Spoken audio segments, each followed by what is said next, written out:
Everybody's in the back having a good time. Like Mitch is, messing around, and Mike's probably got his shirt off, and we're just having fun. I'm having the worst moment of my life secretly. My wife now knows because she's next to me, and I just told her the brakes are out. But no one else in the band, like they're all excited, like, yeah, Jerry's Pizza gonna play a show, and they're about to die. Like they have no idea, and only I can save them. Real quick before getting into today's episode, just wanted to shout out a few quick things. First of all, we have a Patreon for as low as $1.50 a month. You can get early access to these episodes as well as your name in the credits. And with the $5 tier, you can gain access to member-only channels in our Discord server, as well as be a part of the group calls that Yan and I do every second Friday. Secondly, we have merch. Two designs that we absolutely love. You can find those over at indiemerchstore.com. And last but not least, we do these podcast recordings live on Twitch. So if you want to be a part of the conversation, see these as they happen. We do those every single Wednesday at 7 p.m. EST. Yeah, that's it. Links to everything I just mentioned will be in the description, along with links to our Discord server and our other socials. That's it. That's all I got to plug. Enjoy the episode.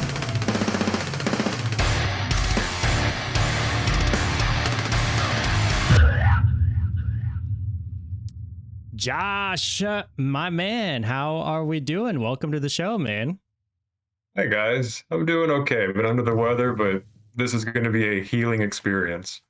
We're gonna try at least. We're gonna, it's gonna be fun. I've been looking forward to it. In case it wasn't clear already with the OG logo and the EP on my wall, but that's actually my favorite era. So super stoked to talk about that today. Cool, right on, man. Yeah, man. We kind of alluded to it before we got in here, but we've been wanting to have you on kind of from the beginning of us doing this podcast. Yan, I vividly remember Yan. You were one of the first names that kind of popped up as someone we'd want to have on the podcast. So, you did the Garza podcast, and that episode was a really fun one, and I think not much of that kind of story had really been told prior to that, so it's kind of a cool insight into that kind of world. But I think there's a lot more we can dig into, so I'm excited to do this. Right on, man. I appreciate all the kind words, and that was a fun conversation with Rick and Chris. So those are mostly fun memories. So happy to dig into those. That's gonna be fun. I mean, you for what it's worth, because it's been almost like a problem. I've rewatched that, like, it's almost permanent. I like probably like 1,000 times, because I genuinely love the episode. And the two times, like, I swear, when you said I invented deathcore to someone it's impossible for me not to laugh, even though I heard it like 50 billion times, just for the image of it. It's just like you doing that. And also when you said that people are coming at you like, oh, you played in Suicide Silence, and you respond like, I played Kitchens, it kills me every single time. So when we started this, I genuinely remember telling Dom, like, I think within the conversation of like, let's do a podcast, I was like, I think it would be cool. So it only took 115 episodes to get there, but here we are. We're here. We made it. Yeah, man. So I mean, and Yan, for context too, just we're gonna do some inside baseball here, but our man Josh here has a list of things that he wrote down as well. For things we can potentially talk about. So we might have to hand it off to him here and there. No, I wrote down band names because I have a habit of forgetting a lot of the, great musicians that inspired us, the things we were listening to. And I hate forgetting them because they're all so important to the story, especially when they're bands that maybe a lot of folks haven't heard, like local bands from the Southern California heavy music scene. So I certainly didn't want to be kicking myself afterwards, saying I should have mentioned so-and-so or so-and-so. So I made a list of of bands and a couple names, but it's no, I didn't write a dissertation of things I wanted to cover. I think the story told, you know, from start to finish is probably pretty easy, but yeah, you know, you ever get to a place where you get asked a question and you wish you had said a million things, or you get into an argument and you're like, dang, I had a good comeback for that one. You know, I could have really told that sleaze bag off, and you know, they've already long gone, and you know, you have nothing to show for it. But yeah, where do you guys want to start? You know, We're we're story. mega nerds, so usually we love the beginning, but even further back is really cool. Like for example, how you got into music, or even like the interest for heavy music started. Like if you can recall, obviously, that's where I'd start personally. Yeah, if we go far enough back, a guy named Jim met a woman named Laurie, and they had a romantic dinner. There was wine, I'm sure, candles, and I mean, they made love. Let's just say Mm. it. And Beautiful nine, story, though. yeah, and 9 months later, out popped my older brother, and evidently he wasn't enough. So Hmm. they decided to do the dinner and the wine and the candles, and out I came. And I wasn't enough. And 6 years later, my younger brother was born, and that was it. So three brothers. And somewhere down the line, I grew up music-wise. I grew up on Weird Al Yankovic. I grew up on Enya. I grew up on Andrew Lloyd Webber, The Phantom of the Opera, and Cats. I mean, I was dancing in our apartment living room as a 5-year-old kid in Oceano, California. Um, I think the first time I heard something heavy where I was like, "Oh, I like that." It was the song "Them Bones" by Alice in Chains. I was at my friend's house, Mike Wakehouse, down the street from me in Riverside, and he and his brother were watching a dirt bike video. Like, I don't know if you've ever seen these videos where it's just like dirt biking and they'd have, different songs playing. It was like music videos, right? All these edits. And Them Bones came on, and it's just that and I didn't know what was happening, but I was so excited, and I was just like, "What is that?" To this day, I rock that song so frequently because it takes me back to the excitement. Um, I met a couple. Motorcycles help to make that song cool.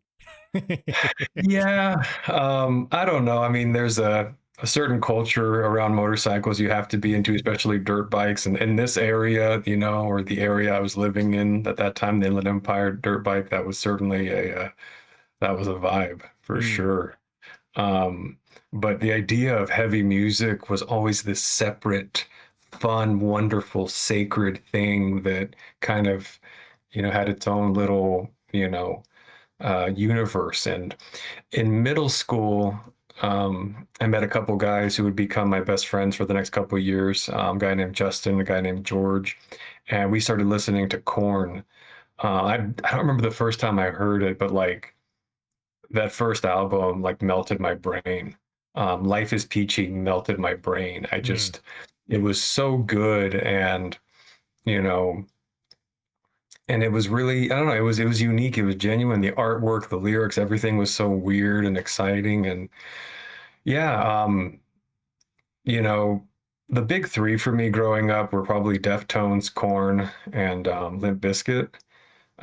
Slipknot, they're like their own, they're just unto their own. They're a category unto themselves. They're so wonderful and they still are so great. But it wasn't until I discovered local music, hanging out with some of my best friends like Gabe Ochoa to this day, my buddy Pat, Mitch, we would go to shows, and it was like those heavy parts in Korn, or Limp Bizkit, like the rare breakdowns. It was like that, but the whole damn song was that. Yeah, yeah. I was like, this is good. Okay. So this is like Them Bones, that part, and it's the whole song and every song.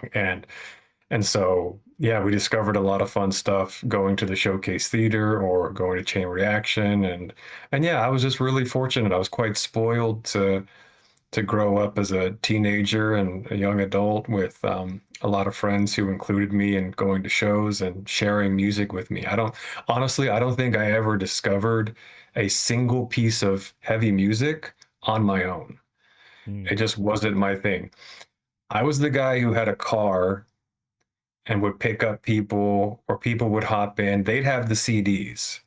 I'd have the Sure. I'd have the gasoline. I had the job, and so I could take people places to the shows. But I never picked out a show. I never said, "Guys, Norma Jean is playing. Let's go." It was, "Josh, Norma Jean is playing, and you're driving." So I got to just Not be a can you the come, is a you're driving. Yeah. exactly, yeah. But that's how it goes in teenage machismo boy culture. But yeah, I'll stop there for now. If you want to chime in with anything. Yeah, well, it's perfect. I mean, like for what it's worth, the bands you name, I think, are still extremely like. I mean, Korn and Limp Bizkit and stuff. I mean, I'm still listening to all of that. It's insane. I think for a lot of us, also Slipknot was a game changer. I believe, like anybody who loved deathcore, or almost everybody, were at some point into Slipknot, right? So super cool to hear that. I'm curious to know when the drumming started, maybe like having a kid and being like, that's what I'm gonna do. Like, Yeah, good question. Sorry if you can hear Ghost Town in the background. One of our you're seven fine. cats is upset because I've locked him out of our dining room. How much? Um, As much as a guess, for what it's worth. So Thank you. He wants to be front and center. Drumming. So the first band I was in, I played guitar and sang. It was seventh grade, eighth grade, something like that.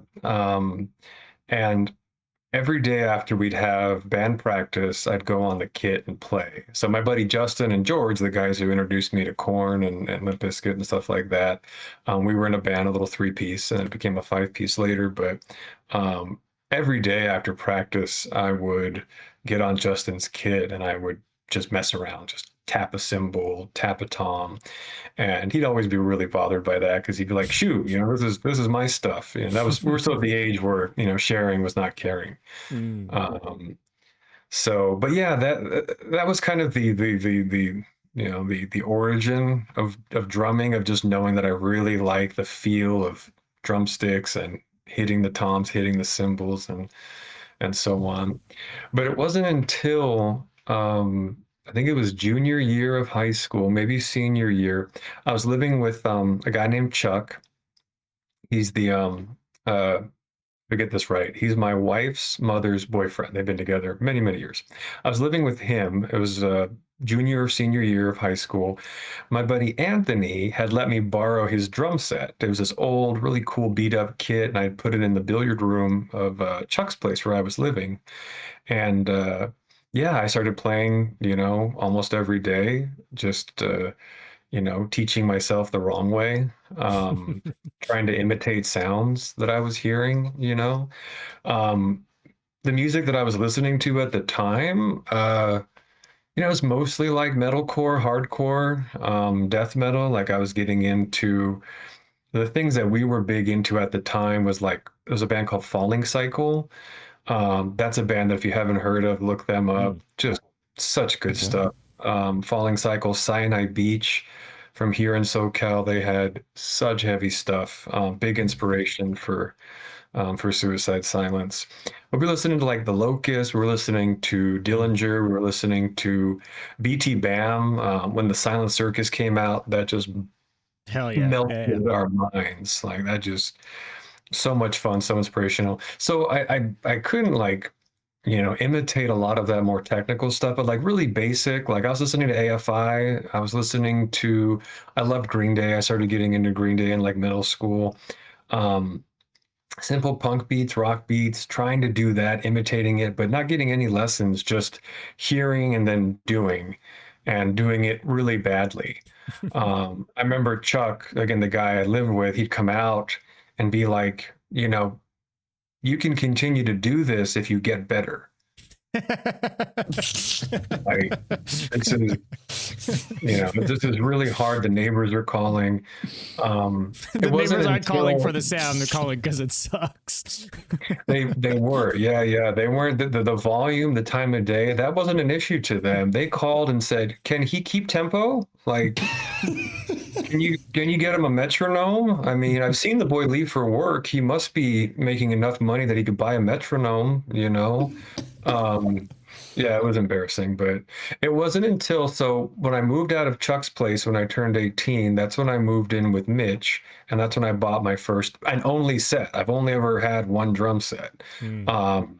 And yeah, I remember the day we went down to uh Guitar Center, or yeah, I was gonna say it's either Guitar Center or Sam Ash. We went to Guitar Center. Mitch helped me pick out like everything, the kind of kit, the cymbals, and so on. And then we set up my drums in his garage, his dad's place. His dad's still there, and yeah, and that's when I started continuing to play. Me and Mitch and a guy named oh, I don't remember his name. I wish I knew his name. But we were gonna do like a three-piece grind thing. I don't know. And I had no business like playing drums. Like Mitch was already like had been in a band for like 3, 4 years with this band called Breakaway, and then he was in a band called Dying in Dreams. I'm sure you've heard of. He was great. He's already a great front man with a great voice. He had no business including me in this project, but lived We have with the him. car. No, I'm kidding. I had the car. No, absolutely. I mean, yeah, I drove him everywhere. I drove a bunch of buddies everywhere. Yeah, so that's kind of how it started, I guess. And it wouldn't be for a couple more years after I'd been in Suicide Silence that I took a lesson with my buddy Chris Arias, phenomenal drummer. He plays in a band. Now he plays guitar and he sings in a band called, I think it's called Big Infant. I hope I have that right. He's still rocking. But yeah, he was my first drum instructor and he gave me some good tips, taught me paradiddles and this thing. It's called time. Very, there's So a new elusive this time. so elusive. I'm like, that's what those neighbors were screaming about, and writing dirty notes and lighting bags of poo on fire outside my the drum window. But yeah, it's for a lot of things for me, whether it's work or my relationship with my wife. It's been trial and error. Um, I don't feel like I've ever been sat down and said, "Now, Sonny, like here's how you do this, and here are the steps." It's been I start at M and then go back to C, and then we're at Z, and it's just kind of all over the place, and it just higgles and jiggles and moves along. That makes sense because yeah, like it's still early, so like Mitch is in the band, but like he's not in Suicide Silence yet. If I recall, Suicide Silence they have their vocalist, and maybe I'm wrong. I think at first Mitch was joining, but like as a second vocalist. Am I crazy? I think that's No, what you got happened. that right. So I remember vividly, we were in my Oldsmobile and Mitch hopped in and he had a CD. It was a white CD. It said Suicide Silence, Soak in Tears demo. And we popped it into my CD player and it starts playing. And the first track on there is called Victim of Tragedy, if I'm not mistaken. And it's got this heavy part, like a minute in. And I'm just like looking at him like, what? Who is this? And he's like, this is Tanner's new band. And I'm like, Tanner Womack? Really sweet guy. And yeah, he was the first singer of Suicide Silence. And I'm loving it. We're just digging the sound. It was totally different and fun and heavy. And at some point, I don't know how, whether it was a week later, a month later, I have no idea. Mitch is the second singer of Suicide Silence, and I think they played 3 shows with Mitch as the second singer and Justin, their original drummer, playing drums. Because it was to start, it was Justin and Josh, brother duo, drummer and guitarist. It was Mm. Tanner, Mitch, Chris Garza, and I don't know who they had playing bass at the time. Mike Olheiser may have already joined as a bass player, but yeah, it was that lineup. I saw them play a few times. It was great, super heavy. Um, but at some point, and Justin, God, that guy could play drums. I hope he still plays because he was phenomenal. Like he was a jazz drummer. He took jazz in high school, His and neighbors were not complaining, if I not at understood. all. No, no, Okay, no. perfect. Definitely not complaining. They were lauding him, throwing roses, and he was walking out of his house. Falling asleep to the sweet sound of his drum. You know, I'm pretty sure that that guy only played with a single pedal. I don't think he did anything with a double bass. He was so good and he had a quick right foot. Great drummer, but he left, for whatever reason. And yeah, and then Mitch had hit me up and asked if I would join the band. And like I mentioned on the episode with Yeah. Chris, it was a stupid idea. Really a stupid idea because I wasn't any good. Like just objectively, you know, I I remember someone had shown a comment that somebody made. I don't know where it was, if it was on YouTube or if it was on, some metal news website. But somebody like there was a quote where I said that I can't listen to that old stuff, right? And I can't genuinely. And I guess somebody had commented like that's very disheartening for someone who really likes that old stuff and likes that sound. But what people I think should keep in mind is for me, that music or those sounds represent a lot of anxiety and the pain of letting your friends down and knowing that you are not performing as well as you should and you're not rising to the level as your friends in this band. So it's less about the sound irritating me and just the memories of being in the studio and recording that stuff and remembering, God, like feeling of letting my friends down during this critical moment. That's what was really hard, and that's what I meant when I said I can't listen to that stuff. It's like opening an old wound. And to your point, re-recording even, right? Oh yeah, God. Re-recording, being at this place called Love Juice Studios in Riverside till like super, super late. And it's just, uh, declining marginal benefit. Like Yeah. it's not going to get better. I'm just getting more and more tired. Everybody's getting more and more frustrated. Everybody's in the studio like, can you do that better? And God, You're hearing the I would like to just, neighbors, but in your mind, that's and right. Absolutely. It's all just piling on and it's like, ooh, and you don't learn that you've got anxiety or OCD or anything for years and years. So yeah. do you, sorry to cut you, not to cut you off, but do you remember, because like I remember in the Garza episode you mentioned that you had concern before joining Suicide Silence. You were telling basically Mitch like, dude, like I don't, like can I even do this? And Mitch was just like, it's gonna be fine. So do you recall if even in the recording he was still like, it's okay? Do you remember if it was like, you're good, it's gonna be fine? Do you remember how it was from him, Or the instant regret? yeah, exactly. Or was he like, yeah, that's rough? Like, do you remember that part? Or He was so pissed in the studio. oh no. Everybody was so pissed. Chris and Josh Stefano, Mitch. I mean, they were as gracious as they could be. The thing about Mitch is he was very excitable. He would get super stoked over something very, very quickly.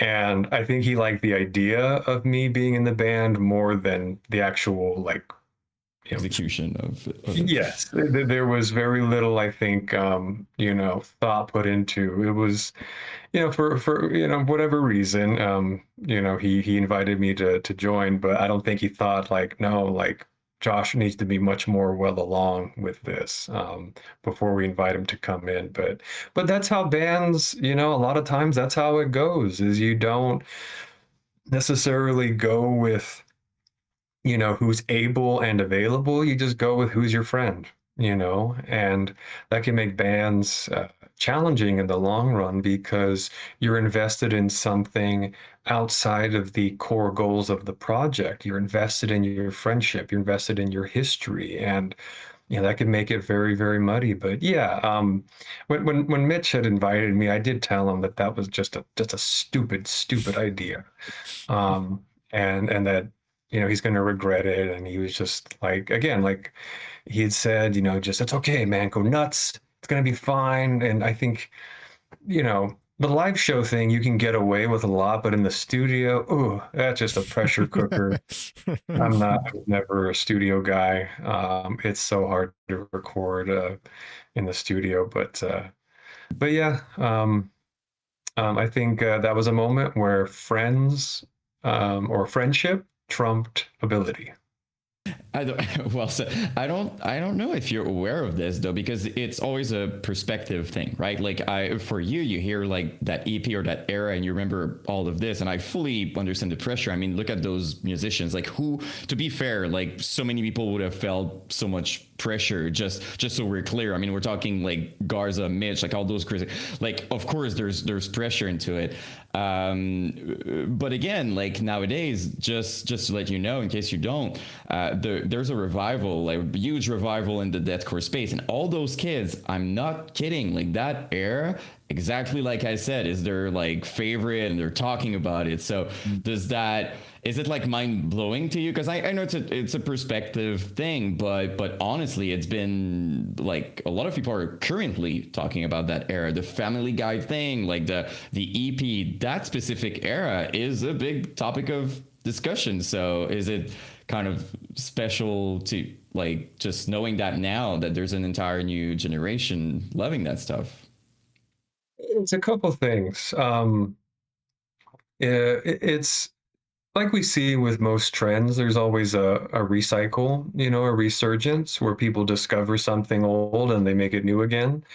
But there's a weirdness to it for sure. It was like 4 or 5 months ago, I went to a show locally with Chris. I think our buddy Gabe was there too. And it was one of these, like, I think, I'm not positive. I apologize, but I think Reverend played this show. Oh, So I yeah. think Reverend is from around here. Yeah. And it was a couple different things. I don't go to many shows at all. The only shows I really go to are with my wife, and she does the picking. Um, I don't Just go to like back in many. the day, some things never change. You're Right, the yeah. Are ride you yet still again. driving? I'm still driving. Yeah, that's what it is. Just, but yeah, we were at this show and I feel old. I Mm, feel really old because I'm seeing how young and vibrant and energetic these musicians are, and they're terrific. They're great. Their live, energy is amazing.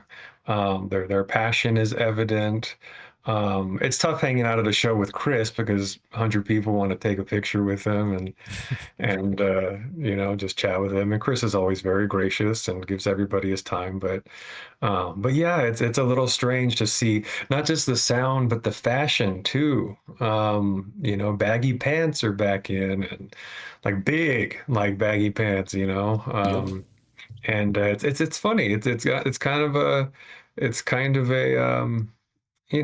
a little bit of a uh, some mental magic going on. Um, but I don't necessarily think too much about the connection to the past. And so far, as much as I think about just how cool it is that it's, people can rediscover things and make it their own. Yeah, it was important for me to mention it because like I know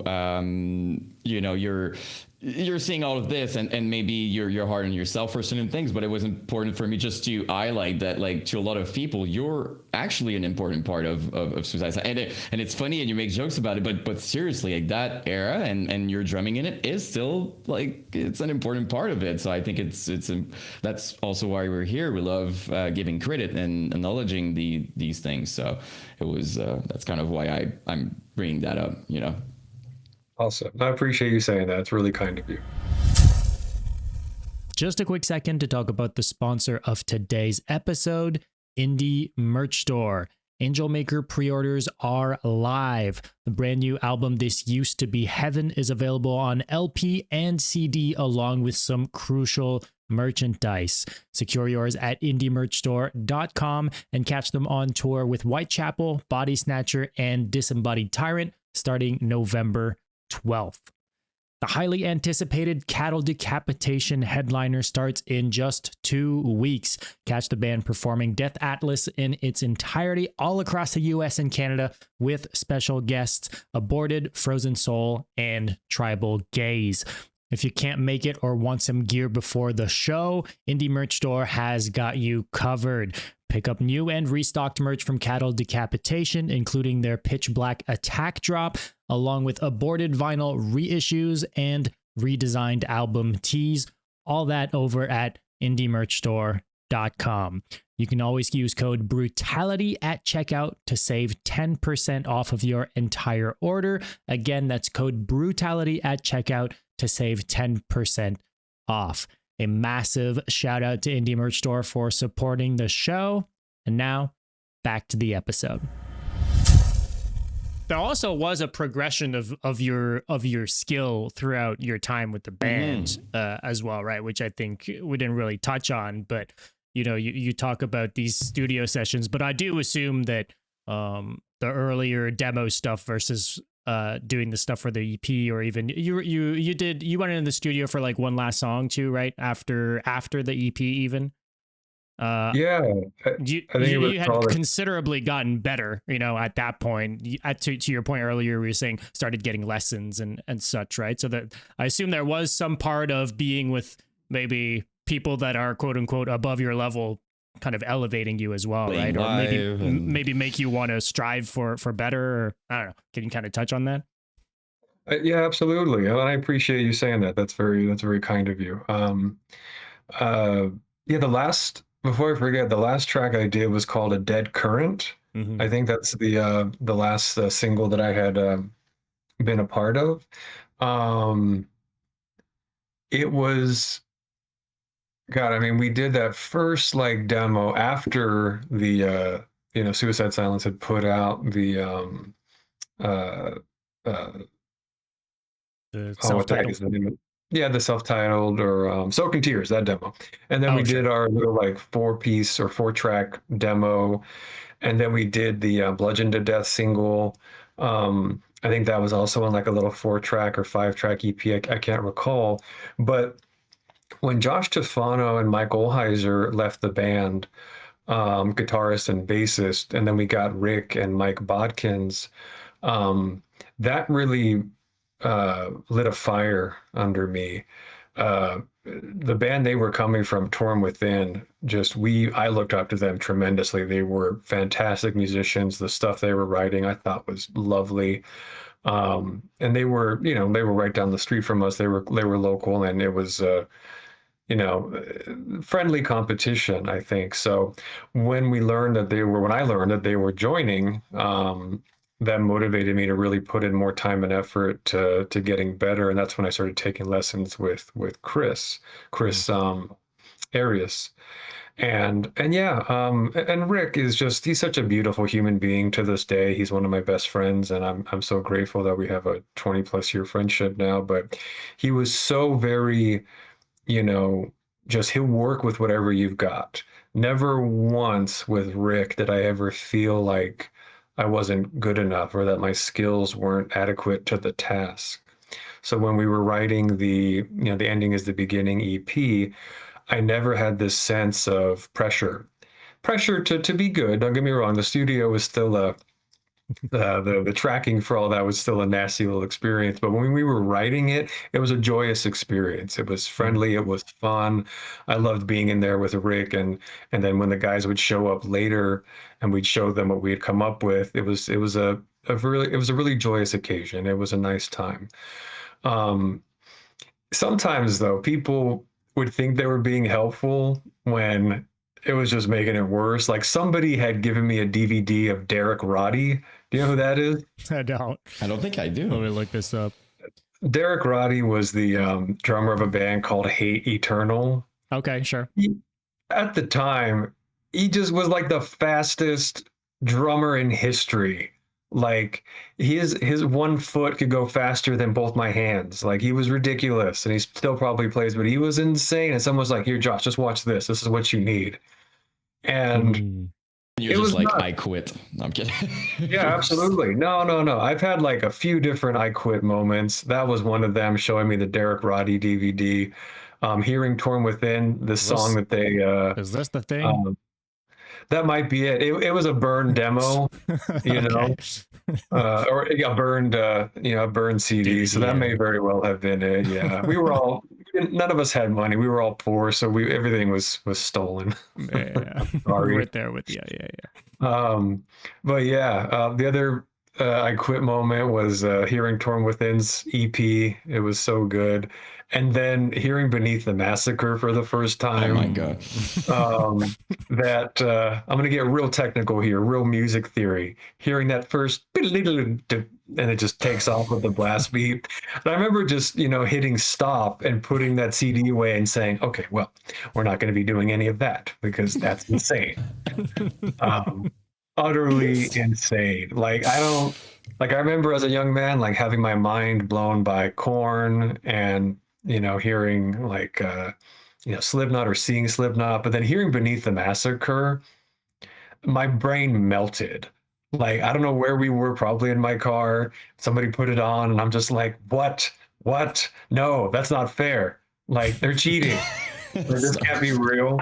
They're so good. Shout out, seriously, shout out Canada, Ion Dissonance, and Beneath the Massacre. Some of the biggest influences, maybe not musically, but when we were like in the middle of getting pumped to write music and play shows, those guys were such inspirations.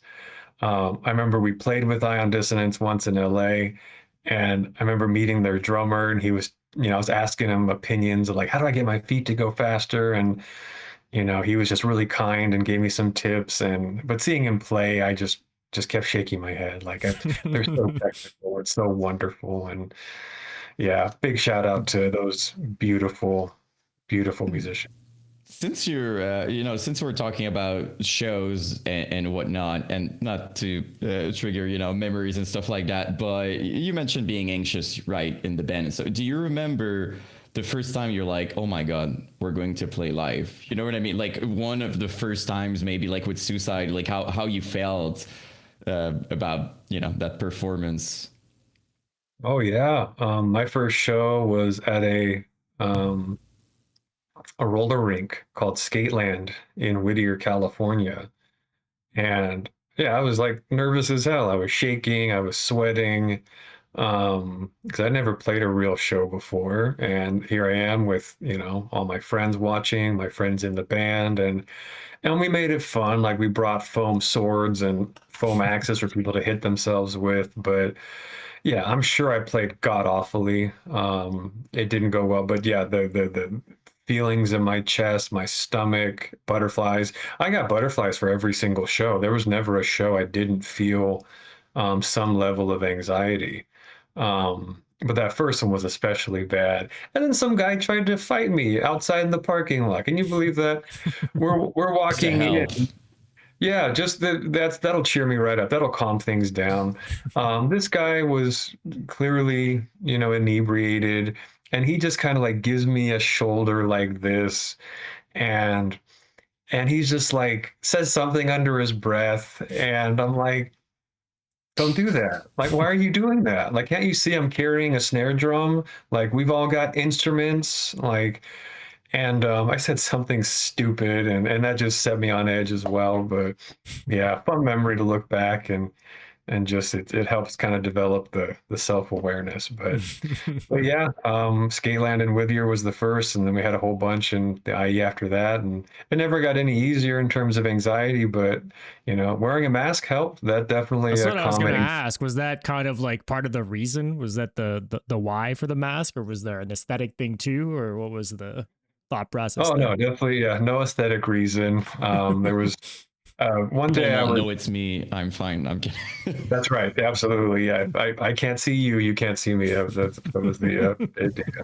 No, I was rehearsing in the band room at Chris's house. I was by myself and I was kind of getting into it. I was kind of going a little crazy, having a little fun.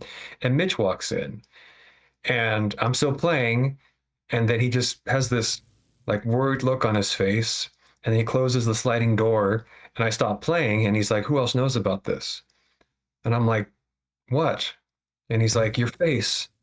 Who else knows about the ridiculous faces you're making when you're playing?" I'm like, just you. Like, it's just you. And he's like, "Okay, look, you got to get something.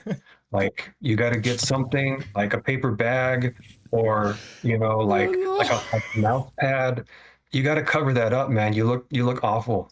You look ridiculous." And so I'm like, all right, I'll figure it out. So I got a mask from my brother-in-law, and yeah, it was a thing ever since that moment. So no ridiculous faces, because I mean, legitimately, like, I make ridiculous faces when I play the drums. Like, there's footage somewhere. You're not I going to was gonna see say it. you have no proof of this. I have proof. You're not going to see it, but somewhere on a camcorder, because we're old like that. There's me with bleached hair, and I'm blast beating, and I'm making these stupid like face. My lips are doing this weird thing. Yeah. So it was mostly about that, and because it kind of helped me with my anxiety, kind of calm down. It just became. It was, like I said, not about the aesthetic. It was more just, hey, like, if I can cover my ugly mug and it makes me go a little bit more nuts, cool. We'll go with it. Mhm. No, it's part of the lore for what it's worth, like especially I think with the destruction of a statue video, all that stuff. We'll get to that because like it's still one of my favorite songs and videos. But can you maybe talk a little bit about, because you're with the band, you're playing shows and stuff like that. You're in the process, I believe in that you're probably writing the EP or maybe songs, because when you join, did they already had the Family Guy stuff, or they were kind of in the process of it, of writing it? No, I think they were about to write it maybe when you joined. No, it was even a demo before it. Oh yeah, no, there's a yeah, demo before. I'm super mixed up because I'm always in these years. I'm kind of all over the place. Sorry. you and me both, pal. Um, it's when I joined, they had just written "Destruction of a Statue." It was a little bit different, but only slightly. It didn't really change that much from when it was Okay. originally written, pre-me, to when we did that video. Um, but after I joined, I learned those four songs, the three songs on the demo, and then "Destruction of a Statue." And I think we wrote a song called "Till the Bubbles Stop" next, and then "Distorted Thought of Addiction" came like right after that. And that was like our rotation for all of our shows, early on. Um, Okay. Distorted Thought of Addiction, stuck around for a couple years because it ended up on the EP. And then for the EP, we just, wrote About a Plane Crash, Ending is the Beginning, and Swarm. Yeah. But that all came after those kind of, and Bludgeon to Death. I don't know why Bludgeon to Death didn't go on the EP, to be honest, because it was already a song that we had written and released, but who knows? I don't know why that was the case. But yeah, no, Family Guy, that was something I introduced. I don't know where we were, probably in the car somewhere, but I told Mitch, like, hey, like, we should use Family Guy like clips in our songs. And we were both chuckleheads, and he was just like, yes, hell yes, we're gonna do it. And I don't remember how we brought it up with the gang, but Chris was so quiet back then. He didn't speak up. I mean, bless his heart now. He's become much more, vocal, but back then he just wouldn't say anything if you disagree with it. And Mitch had all of his charisma, and it's gonna be great and this and this. And yeah, it became a thing. He had a sampler that we used, and then I got a sampler after he beat his to death at a show once. And then I started doing the samples down by my kit. But yeah, the timeline is I joined after Destruction of a Statue, and then we did the video like a year and a half later. I don't know, something like that, Mhm. 2004-ish, 2005. Do you remember a little bit how it went? Because the video, it kind of blew up back then. Like it was one of the first kind of like everybody was sharing the video on MySpace and stuff like that. Do you remember how it felt like within the band? Like just being like, what is happening right now? Like everybody's talking about that. Like, do you remember that specific moment or? I don't, and here's why. I was very late to the party when it came to being online. Um, I didn't have, I think at some point I got a MySpace, but I didn't have one for a long time. Um, Other social media, I wasn't into it. Everybody else was. Most everybody else. I can't speak for everybody, but I really wasn't feeling that. I guess. Um, like how strongly that was introducing us to the internet world because I really wasn't on it. I wasn't involved or in the internet world. So, but I was being told. I mean, Jerry Clubb, our manager, longtime Suicide Silence manager, he was the one who produced the video and he circulated it and got it out there. And credit to him. I mean, he knew what he was doing.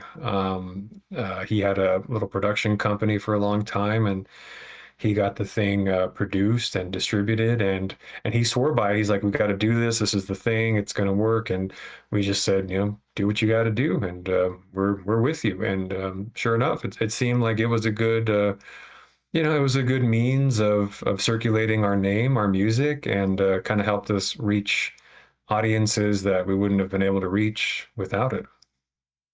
Yeah, and it's also part of the reputation I think you guys had because like it was about like the live performances, how crazy you guys were, like Mitch and stuff like that. I think at that time it was like Job for a Cowboy and you guys for a while, like with their Doom EP and whatnot.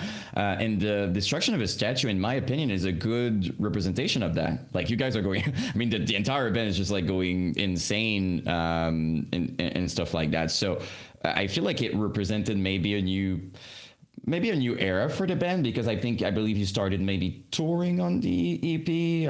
I believe you said it on the Garza, but like you just toured on it and started doing shows. So obviously the reputation and playing live, I'm guessing it was part of it. Like let's show people how crazy we are and this is us type thing. Yeah, I think you're absolutely right. We met Jerry Clubb, the former Suicide Silence manager, on a show we played with the Acacia Strain. It was in Corona, and if I'm not mistaken, Acacia Strain was on Prosthetic Records at the time, and Jerry Clubb was a rep from Prosthetic Records, so that's the only reason he was at the show.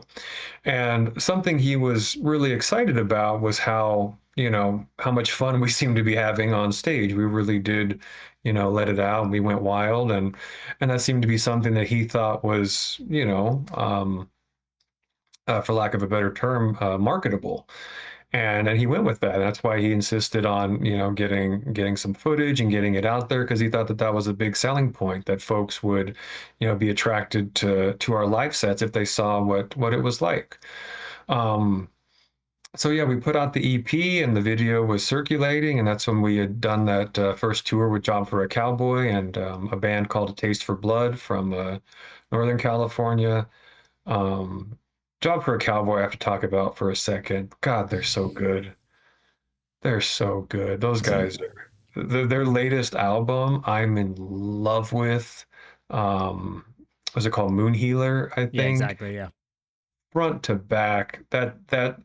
I'm gonna have a romantic dinner with that album, like candle and just I'm going to woo it. It's so good. Johnny's voice is sicker than ever. Their musicianship, oh my God. No, I'm not gonna forget his name. The drummer, he's a god. Um, he played for Now. yeah. I'm so upset. I cannot forget his name. Copperweiss, Naveen Copperweiss. Yeah, That yeah, yeah. guy is a legend. Stuff he did on Animosity, the stuff he does for Job for a Cowboy, he's insane. Um, God, that guy is good. But yeah, Job for a Cowboy, that tour was a lot of fun. They were great dudes. I think there was, scene tension because, people were comparing us. But to be honest, for me, like there was Job for Cowboy was amazing. Like they were amazing. They were such good songwriters. They were in a class unto themselves. I didn't compare what we were doing to them. We were just different, and they were so good. They're still so good. But they were such sweethearts. They were such nice guys on the road. Their manager, I think his name was Josh too. He was a sweet guy. Just really good guys. That was a good time. Those And that shows was must have been insane, though. The two of you Yeah. together. Like that's a high energy kind of package going through a city. They were crazy too. Let's just say that too. Like, look at those early performances from Job Friday. They were also on stage. They also had like a sick presence as well.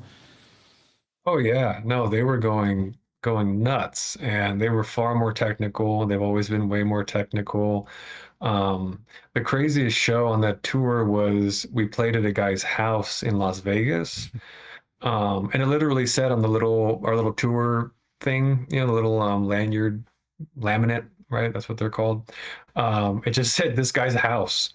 Um, it wasn't like a venue got canceled. It was no, it's going to be this guy's house. And we played in the dining room right next to the kitchen. And bless this guy's heart because it was not a tame show. Like it was wild. And the guy was a good sport, really super cool guy. I wish I remembered his name. I'd give him a shout out. But that was actually the last show of the tour because I remember we drove home from Vegas that night. That's pretty crazy. But if we go back, do you remember how it was for you? Because you're talking about, being nervous in the band and like you performing live and all that anxiety. But going on tour, it's something. I mean, you knew like you had the EP. There's some traction around the band. There's even maybe more pressure. Well, definitely more pressure around you. So do you remember how it felt to just prepare for that tour and all that was surrounding it? Maybe. Yeah, I mean, Rick gave me a lot of confidence. He really let me feel comfortable with my own capabilities and begin to progress, as quickly as I could. Um, I always felt confident that if I could just bring the energy and slam as hard as I could and leave blood on my drums and just go, wild up there, then I was doing my part. And that's really as far as I could go. I mean, it wouldn't be until the band got Alex that, the drumming really elevated to the point where they could do super awesome, technical, much better stuff. But my real, I think, contribution musically, not musically, but performing wise, was just adding that extra, like I'm gonna slam, I'm gonna have fun, and so long as I, knew that I could keep up with that, it was good until, good enough, I guess, and until it wasn't. Um, but no, I think the anxiety was just around performing in general or being in public. The mask really helped with that. But the mask had some other funny byproducts. I remember there were theories going around about why I wore the mask. There were stories that I had suffered severe burns, Oh my like God. in a big factory explosion. I remember we played this is the last tour I did that took us out to New England Metal Fest, and we were Yeah. playing in Virginia. We had a show in Virginia, and we were like kind of just setting up our stuff. And a guy came up to me, and he was just like, "Your face, you're not burned." And I'm like, "No." Like he thought I was burned. He's like, "Yeah, we all thought that you had like, bad scarring." I was like, "No, I'm very grateful that I haven't. Like this is just natural ugliness." But um he was like, "Well, can I get a picture?" I said, "Sure, sure." And like, somebody took his camera and we were next to each other and we are about to take a picture, and the guy just looks at me and says, "Can you put on the mask, please?" And I said, "Yeah, makes sense, because otherwise someone's gonna be like, who the hell's that?" It'd be like unrecognizable if This not, is who right? I. They wouldn't This even is who I know. am. Yeah. They wouldn't even know. Yeah, I lost that shirt on that tour. If somebody has it, I'll give you my PO box. Yeah, it's kind of like a pirate shirt.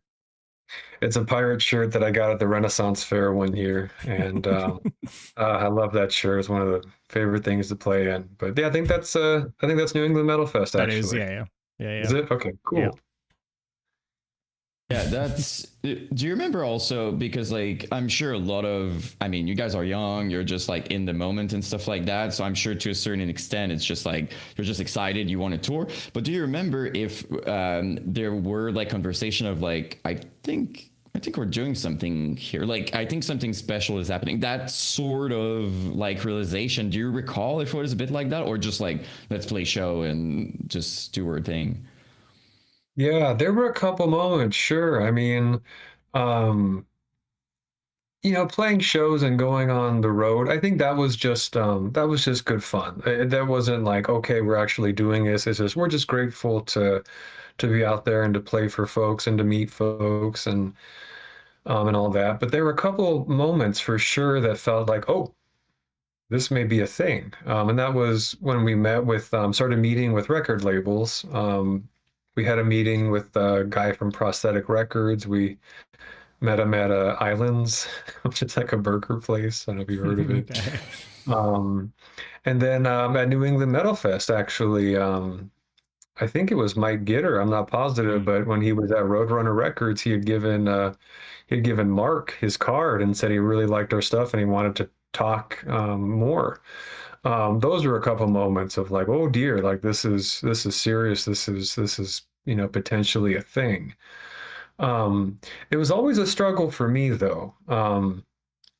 I don't want to pretend to be in the heads of the other guys, but I think for, at the time it was Mike, Mark, Chris, Mitch, and me. That was the lineup when I had left. Um, I got the sense that they were experiencing unrestricted, unrelenting excitement and enthusiasm for where we were going, which is wonderful. And I'm so glad that, they were able to experience that.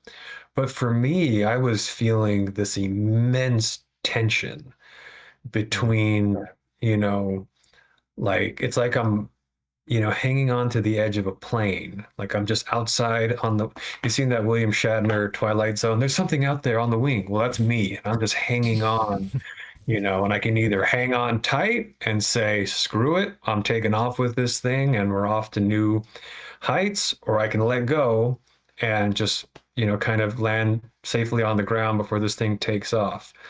I held on for as long as I could and then let go like as we were ascending, and then I like did that on the ground. It was not a, pleasant exit, and that's entirely my fault. Um, you know, I've lived by myself, or not by myself, but on my own since I was 15. I've had a job since I was 15. If you look at my resume, you're not going to see any gaps for Suicide Silence. I kept working through all of it. I would take time off. I would take a week off or 2 weeks off to go do a tour, take weekends off for a little 3-day run.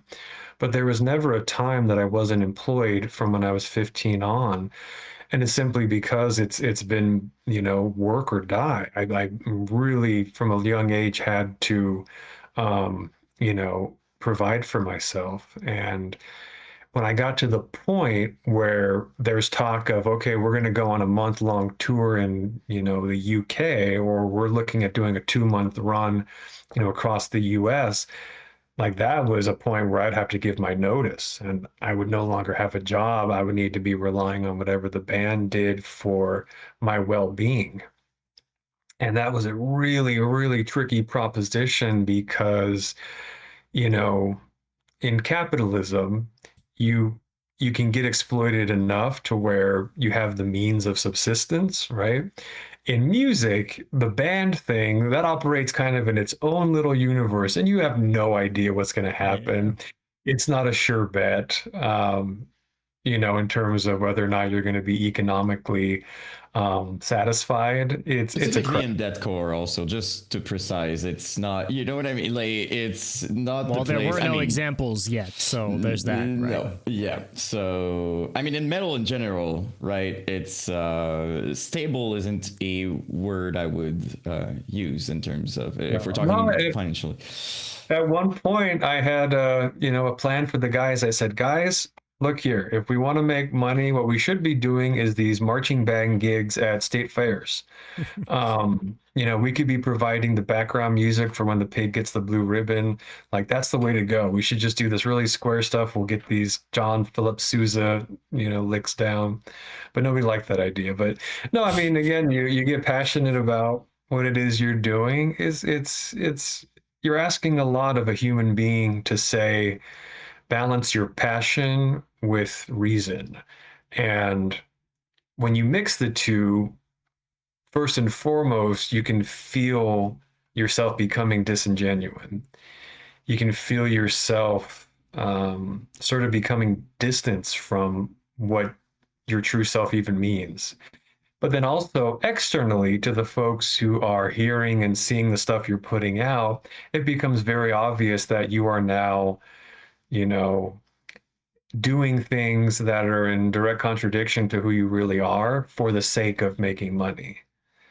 Um, and yeah, I think most people know that and they get that. But at some point, if you're a musician, I can't fault anybody from realizing this is my breadbasket. I have to make decisions now that may be counterintuitive to who I am as a person or what I'm into.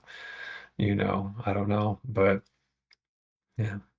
No, and I really hope like it won't be rude or anything. But do you think the fact, because you mentioned feeling like maybe you have reached like a limit in terms of talent and potential, like as a drummer maybe in the band, do you feel like that was maybe a part of just like, okay, you're at this crossroad where I need to make a decision and stuff like that, and maybe the fact that maybe you doubt yourself in terms of what you can do and on the drum directly, do you think it was also like a part of that, or it was mostly because like, listen, I have to work and I'm not doing this band thing? Do you think it would have been different maybe if you would have been super confident in your capacity as a drummer? Yeah, that's a really Again, I hope I'm not rude with that question, by the way. I really hope it doesn't come across Oh my as God. No, not even. okay. No, no, not at all. That's actually an excellent question. A hard one, a really hard question.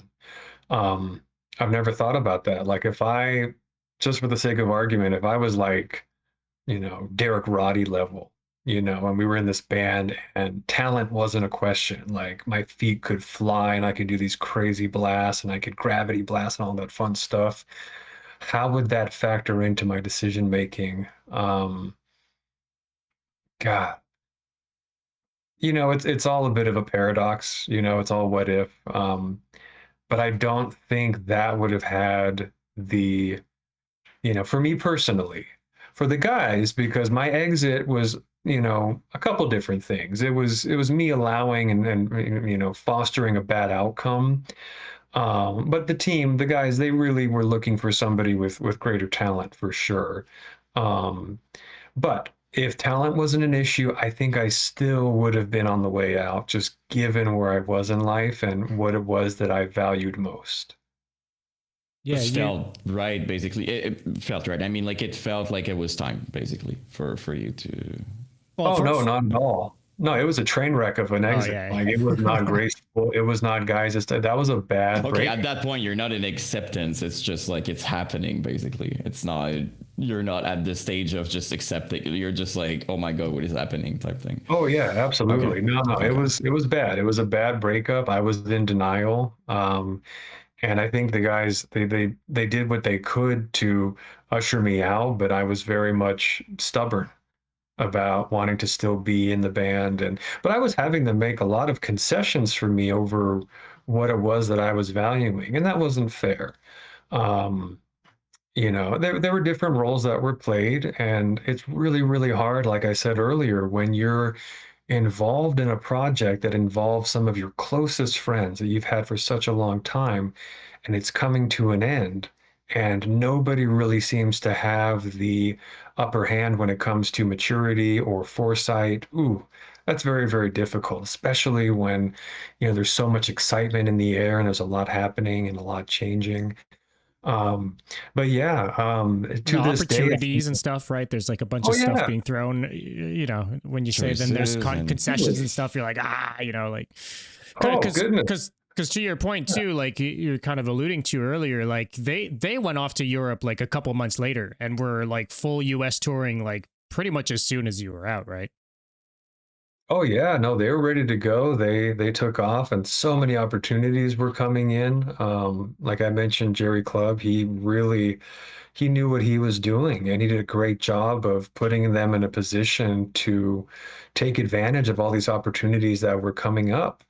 Um, and yeah, the opportunities, the excitement, it's just it's really crazy. We're like, as a young man, you're listening to Slipknot, and, you know, just a few years later, you're in this band, and the guy who works for the record label that has Slipknot on there is wanting to talk to you. That's crazy. That's crazy. As a late teen, early 20-year-old, that's just, that's too much. None of us, I'll speak for myself. I wasn't prepared for that. Nobody gave me a book. I only started going to therapy 2 years ago. Like, that's 18 years later. 20 years too late, God bless my therapist's heart. I wish he was around back then. Yeah. To be fair now, it's nowadays it's like we talk about it, it's just normal and it's part of it. But back then, weirdly, we would not talk about, I don't know why exactly, but it just was like that. Nowadays, you talk with someone and they're like, oh, I was with my therapist, and it's fine and it's okay. And I'm glad that it's like that. But back then, weirdly, it was just like, not talk like ever. It's this weird thing. Plus, again, just to go back on, you're talking about yourself and all those decisions. You're also young. Like, that's a big part of the equation. Like, people, when they look at a band or their story or whatever, they're judging from the outside, but people tend to forget they're kids. I know it's a big word. Like, you're not 9 years old, but you guys were young. You're different age at that point. But do you remember around like how old you guys were? Like, what, around Oh, yeah. 20 maybe? No, it was kids. You're absolutely right. I mean, I was 17 when I joined Suicide Silence. I think Mitch was about a year older than us. He was 18. I think Chris was like 15 or 16 when he started Suicide Silence. It's crazy. I think when I exited, I was 21. So I was in the band for like 4 years or just over 4 years. But yeah, you guys know your 20s, you think you know everything. Like, you And don't you know don't. shit. Like, it is 20s are rough. Oh, yeah. I But yeah, figured it out. No, you don't. You yeah, they didn't. don't hear it. Yeah, the 20s are, it's like somebody hands you a book that says, I'm going to introduce you to so much trauma and pain and misery, and you're not going to figure it out. The end of this book is just like a middle finger. Like, it's not, there's no how to, Good luck. it's good luck, buddy. That's right. It's good luck, pal.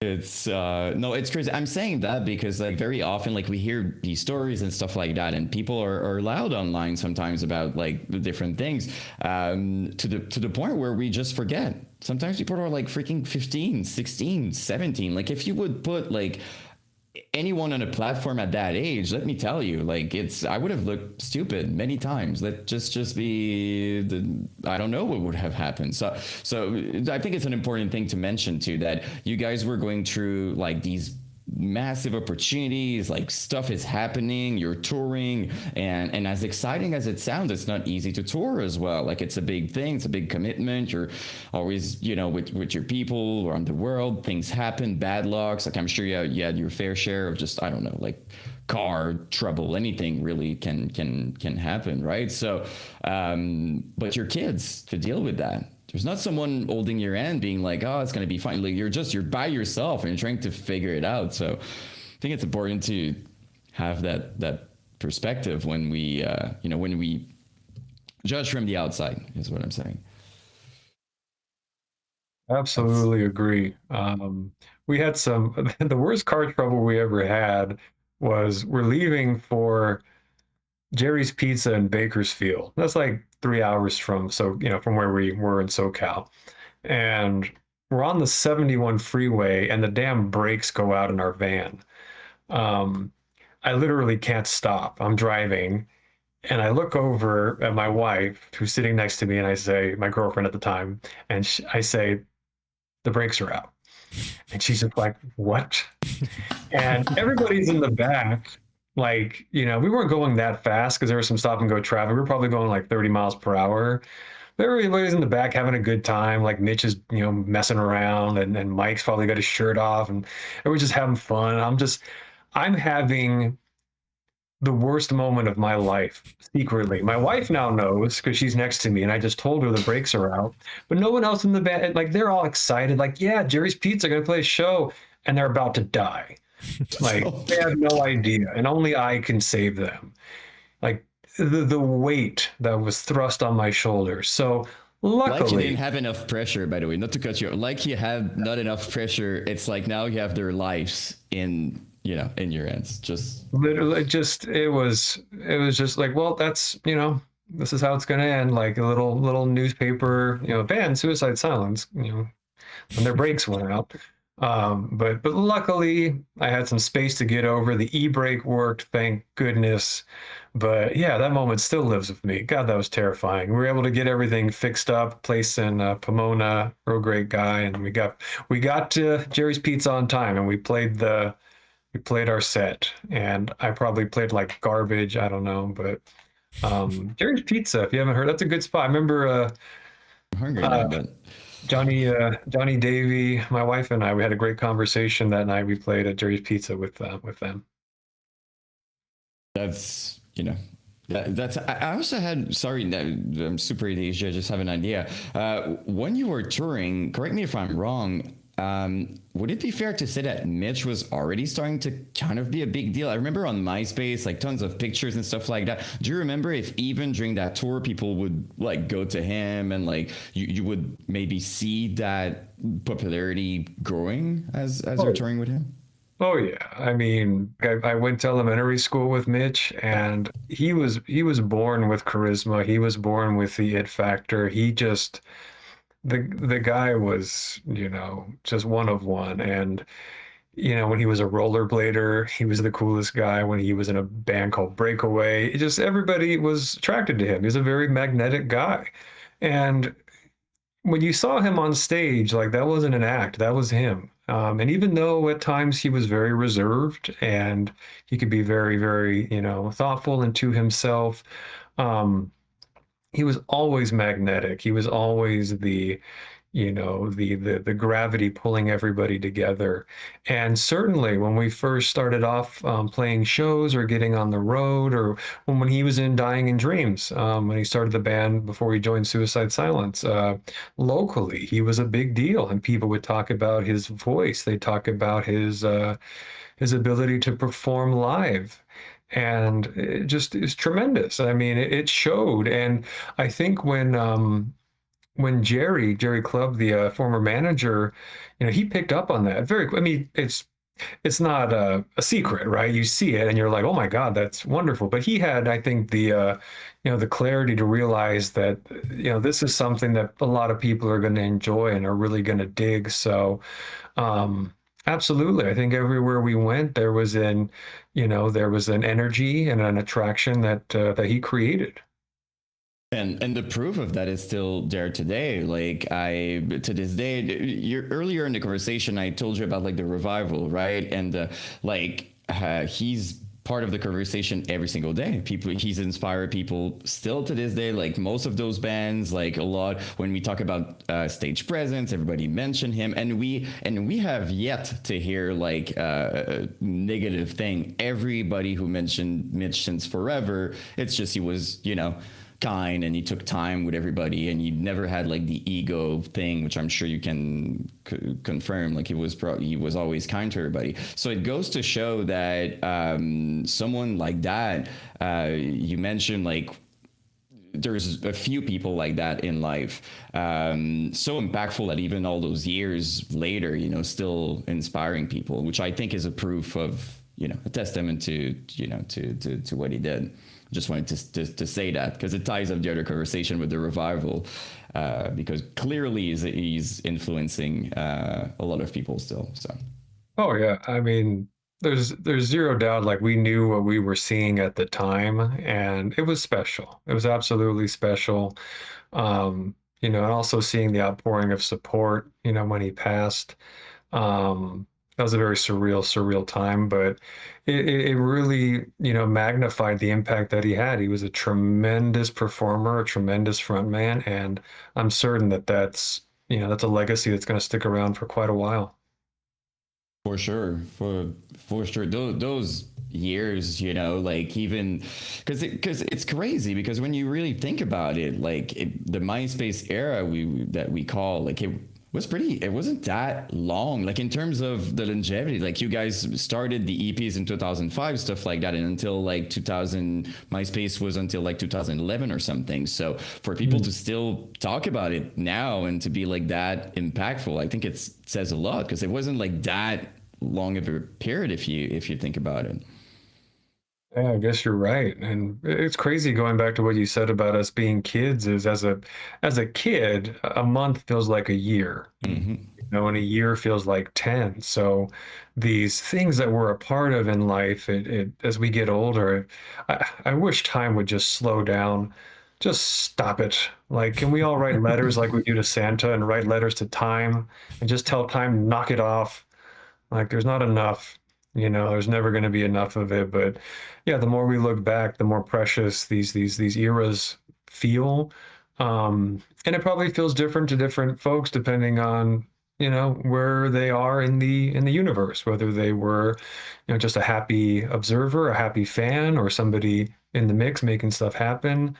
Yeah, it's fun to just kind of think back on what it meant and how, relatively short that time really was. And at the time, it felt like everything. Right. Oh You're no, it you, was. you're leaving the band, and that at that point was probably so tied up with your identity at that point too. I assume, right? Mhm. Uh, I've never felt like I've had an identity, to be honest. I'm kind of a weirdo. It was because I was always so busy, working full time, going to school full time, being in the band, what felt like full time, and then whatever leftover time I had was devoted to being a very shitty boyfriend. Um, I never really felt a sense of self. I still don't, actually. It's an interesting journey that I think we're all on, but I'm now realizing that I'm on this journey of trying to understand self. And that period of my life is it's for me, like what I said earlier about that comment someone made, like, oh, I don't like hearing that they can't listen to the old stuff. For the subject, it's a very different thing from somebody looking at it objectively. Consuming something being versus being the thing that's consumed. These are two very different experiences. So as I'm looking back, the fun stuff is looking back on the lore and looking back on, the excitement, the happiness, this shared thing that we all got to be a part of. That's cool. That's wonderful because we're all sharing it. But when I really reflect and I get into these, having these therapy sessions every week with my therapist, and we're thinking about these times, whether from when I was a 5-year-old or a 20-year-old, and I'm trying to really, you know, embrace being the person who's in that moment and seeing it and living it. It's a very different thing, and it can reveal potentially a lot, or I hope it does. I hope that it helps me become more self-aware and more, um, you know, more ready to give myself self-compassion.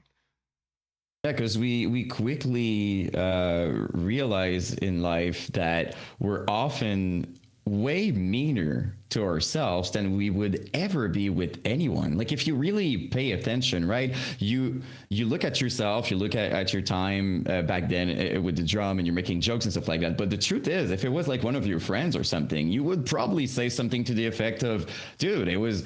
Give yourself a chance. It was pretty cool and stuff like that. So it's a big. I'm speaking for myself, but it was a big, and it still is a big curve for me to understand. Like you're me. Like I would never be mean like that to anybody else. I would never be as hard as I am on myself. So I think this like that self-realization of just like looking at yourself maybe in the third person view, which is difficult to do as an observer, and just be like, okay, I was trying to figure things out, like, and have some compassion. I think it's a huge, like, a long and difficult process. And again, speaking for myself, but I'm still working on that very much. So I relate to what you said a lot. That's a great point, man. We're always our worst critic, our worst enemy, and it's tough to catch yourself when you're doing it. Yeah, because you feel like you should as you're doing it. Like you feel like even though, and I'm saying that right now, and I sound like I know that, I'm still gonna do it. 100% sure. Like the very next occasion I'm gonna have to be hard on myself, best believe I'll still do it. But I'm on my way. Just give me, I don't know, 30 years and maybe something like that. I'd love to maybe touch on maybe you alluded to the fact that it wasn't the most amicable exit, but I'm sure well actually I'd just be curious, like from your perspective, I guess watching the band continue on and kind of the things that, to what we've been talking about, like I mean, took the world by storm, right? They became the deathcore band, like the face of deathcore, like, right? I'd imagine you have a pretty unique perspective when it comes to looking at all that unfold, having had been in the band and in the years that you were. Can you kind of maybe walk us through, kind of looking at that from the outside looking in? Oh yeah, I mean, that's easy. I didn't look at all. Um, Mm. when we split up, like, trust me, it was like bad. These were my best friends, and all of a sudden, we're no longer going to be a part of this thing together. And I was very, very, like I said, stubborn about it. I didn't want to make amends. I didn't want to be, friends. I turned off that whole world. Um, I just focused on my work. I focused on, trying to, set myself up and my wife up for, economic stability. But I completely shut out the world of suicide silence.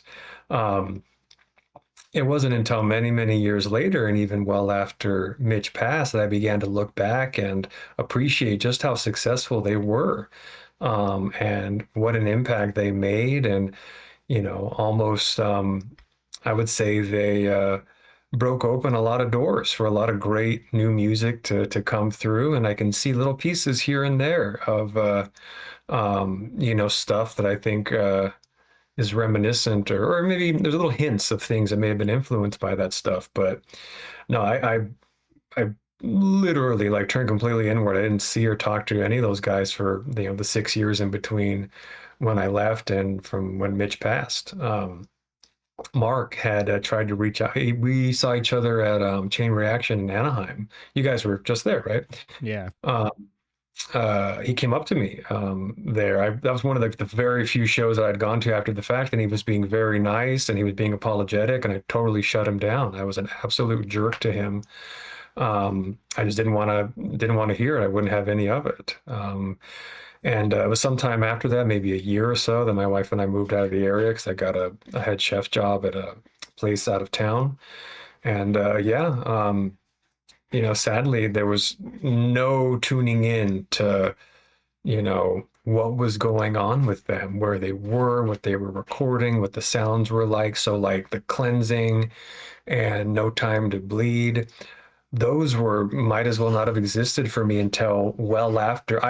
I literally just listened to the cleansing front to back last December. I was in San Diego. I had to take a test for one of my something related to my school, and I was driving back. There was stupid amounts of traffic, and I thought, I haven't listened to this yet, and I put it in. I listened to it for the first time front to back in 2024. How crazy is that? Funny enough, there's destruction of a statue on it, so there's I you know. noticed.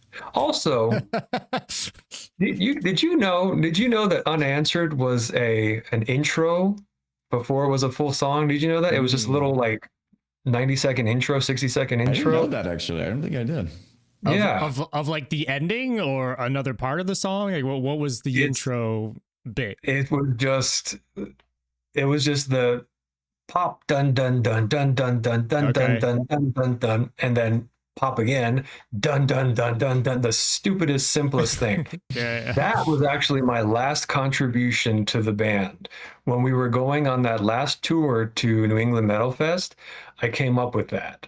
It just hit me in the head. I don't know where I was, at work or something. It's like, guys, I got this intro idea. What do you think? Chris, do this. Dun dun dun dun dun, just like that, like an idiot. Dun, dun, and he did it, and we made it a thing. So anyway, yeah, I didn't know Unanswered was on there, or Bludgeoned, or Destruction. So it's really fun to, kind of think about those works that I participated in showing up, on an album like that. But yeah, suffice to say, I was completely out of the loop, and by design, I couldn't face it. It's only now, working with a therapist, that I understand why, that was happening, and trying to, like you said earlier, I'm trying to cultivate a little bit more compassion for myself, and trying to understand why I was acting the way that I did and try to, see this as an opportunity to learn more about myself and to be more gracious with myself. But yeah, it was 6 years of nothing. If I heard anything about them or somebody mentioned something, it would trigger me hard. It would literally Mm. be like a jolt to my system. So yeah, painful that the way that it, eventually became reconciled. Obviously, Mitch and I never had an opportunity to reconcile, but having done that with Mark and Chris and Mike, it's obviously nobody wishes that it would be done that way, and in the way that it was. But at this point, I just have to look back and just you know not look at it with indifference, but try to kind of read through all of it with a sense of like physiological indifference, so I can pick apart, you know, the things that make me who I am, this history that I have, and the shared history that I have with these guys. And it's nice to have someone that you can, talk with about your feelings, because friends, especially guys in like, metal and deathcore, we're not good with our feelies. We just joke, or we just go back to being kids. Like I had lunch with Chris a few weeks ago, and we're just like 15-year-olds. We're just talking about the dumbest stuff. Which can be healing sometimes as well, right? For what it's worth, just laughing for nothing. Like sometimes it helps a lot just to, even though you didn't technically process anything. I'm speaking for myself, but like just laughing to the point where you're almost crying can be very helpful when in certain moments, I think. Totally. And yeah, laughter has been a theme. That was something I was always very grateful of with the band, and especially with Mitch. We were just chuckleheads. We were always looking for something to make us laugh. Um, I wasn't going to share this, but it makes me laugh so hard every time um, I think about it. One of my favorite memories of Mitch is we were out at like 3 a.m. I don't know if this was pre-suicide silence or if we were in the middle of it, but we had stolen a bunch of these stupid free magazines that you'd see on like the side of the road, Mm. and they were just like ads for like rentals and stuff. I don't know, but like he grabbed the whole thing and threw it in the car, and we're just driving along with the windows down. And he just starts taking these magazines and flinging them out the window, going, "Get your paper here. Get your paper here." Like he's a paper boy from the 20s. And that had me dying that night. It still cracks me up to this day. Stupidest thing, so silly, but grateful for those, childish things that we did, because it makes me chuckle as an old and grouchy man. And I think that's the right way to, just to complement what you said. I cannot speak for you; it's your experience and stuff like that. But again, none of your reaction. It was a lot to take in. It's almost like when you lose like such a big project or something you're part of that you care so much. It's like you're grieving. That's really what's happening. Like you're saying goodbye to like a part of you and a part of your life. So sure, for someone from the outside thinking, oh, just some people are going to react like that, like just start a band, just do something. It's not as simple as that. There's a lot involved. You also feel like you put a lot of yourself in it, and you worked in it. But that doesn't remove all the good things. So when you look back, sometimes maybe you feel bad about certain things. You mentioned like, oh, I wasn't the best, like I shut him down and stuff like that. But you were trying to process things at that time. I think it's as simple as that. Like it wasn't bad intended. It was just you trying to process things. But it doesn't remove all those amazing years with your friends. So personally, what I do when I look back, I think we all have stuff that we're like, I said that or I really did that and we're not super proud of, but I think it's sometimes helpful to maybe just focus on, yeah, but I also did this, and it was amazing, and focus on that. Easier said than done, but I think that's what, oh, I think I think he Oh, quit on us. we I lost our was boring him boy. out. Yeah, Got I him. can still hear you guys. Yeah, yeah. I see you in the Can you still hear call me? here too. I just don't got you on the screen. Yeah, we can hear you. Why is it doing this? I was boring him out and he was just like, I'm out. I'm gone. Oh, Yeah, there we go. Okay, we got you back here. I'm Uh, back. Yeah, I'm gonna lower just what I'm sending you a tad bit just to be safe. There we go. All right, should be good. Um, Cool.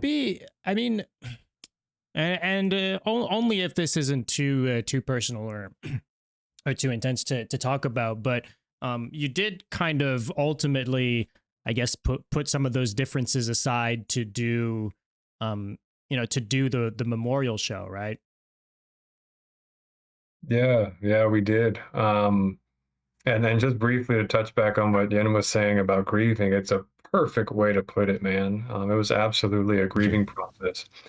We don't know, I didn't know that that's what it was, but, you know, 20 years later, it's certainly, I understand that now.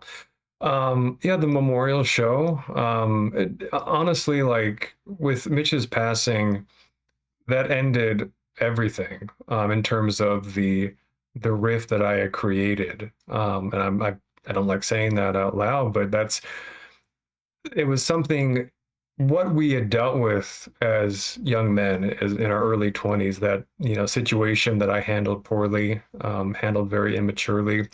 That was nothing compared to the idea of somebody losing their life, somebody so significant to my early adulthood, so significant in our friend group. So that just like washed away all of that. And like I said, I wish it was never the case. I wish that I had earlier come to my senses, or been able to get the assistance that I needed to be able to overcome that and reconnect. um, but it didn't work out that way. So the memorial show, yeah, that was a very surreal thing. It was glorious in that it was a celebration of life for someone who deserved it, for their contributions to the music world. And it was also very, challenging for me because I didn't get to say goodbye to Suicide Silence. My last show with them was a thing called California Metal Fest in Mm. 2006. I didn't know that was going to be my last show because we had the split up shortly after. So being able to play a few songs at the memorial show while I'm also, grieving the loss of an old friend, that was complicated. That was God, this was 2012, so that's was that 13 years ago, right? 13 years. So I That was hurts. Yeah. Yeah, 13 years. 27 years old, and not much, I don't think emotionally I'd grown very much at all. It was just, Jerry and the team asked me to come down and play, and I agreed. And yeah, it was both, fulfilling to be able to play those songs again with Chris and Rick and Mark, but it was also incredibly challenging and emotional knowing that Mitch wasn't there. Mm-hmm. Sure. Plus, again, like we kept talking about the pressure and stuff like that, but like jokes aside, I mean, like that's like if there's pressure in a moment, I mean that show, still to this day, by the way, we keep talking about that show because the energy that night, like something happened. It was crazy, but for you going back to it, having to play that because I could be wrong, but you didn't really play much drums in between. Did you play a lot in between or? I did, yeah, Oh, actually. okay. Yeah, once I left Suicide Silence, I started taking lessons pretty regularly. My drum mentor, a guy named Gary Stanionis, shout out to Big Dog Gary. He's a jazz drummer, just a freaking sick drummer. He's so good. He started showing me a bunch of stuff. First day, I started taking lessons with him. This is like, I don't know, 5 months after Suicide Silence. He has me play for him in his studio. I stop and he says, "You don't know shit." Uh, and I just started laughing. And to this day, we're good friends. I love Gary so much. But I'd been playing, I switched gears. I played a lot more jazz. I started learning jazz. I started playing more groove. I hadn't played a blast beat in 6 years before that show, but I had gotten to a point where I had developed my skills to where I knew more about, like I knew what a fulcrum was, and I understood, the physics of it a little bit better, so that playing a blast beat was less about just move your arm as fast as you can, and it became, no, it's technically it's this, and I was using the molar method, using my fingers better.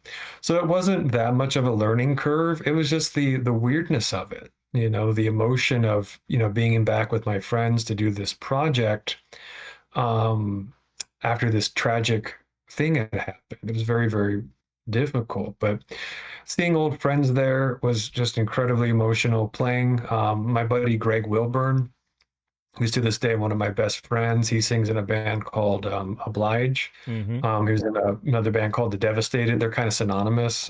Yeah, one and the If same. you Yeah. if you have anybody on from like the Inland Empire, have Greg on. He is Mm. one of the undisputed, most underrated vocalists of all time. He's amazing. I love Greg.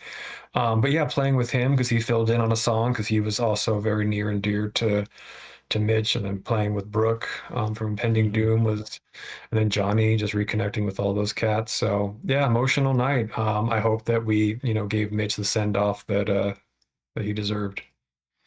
Oh, again, like we keep, I mean, to this day, like how many times we bring up like these performances and stuff like that. Like, sure, the Phil Bozeman one kept being like mentioned because it's insane. Like, I don't even understand how it's doable. But the entire show really, and I remember like I don't know how old I was like back when I was looking at the videos and stuff like that. But it's hard to explain, but there's something special there, and the room, the energy, how it was like well, first of all, you have all these crazy vocalists and musicians in one place, so there's that.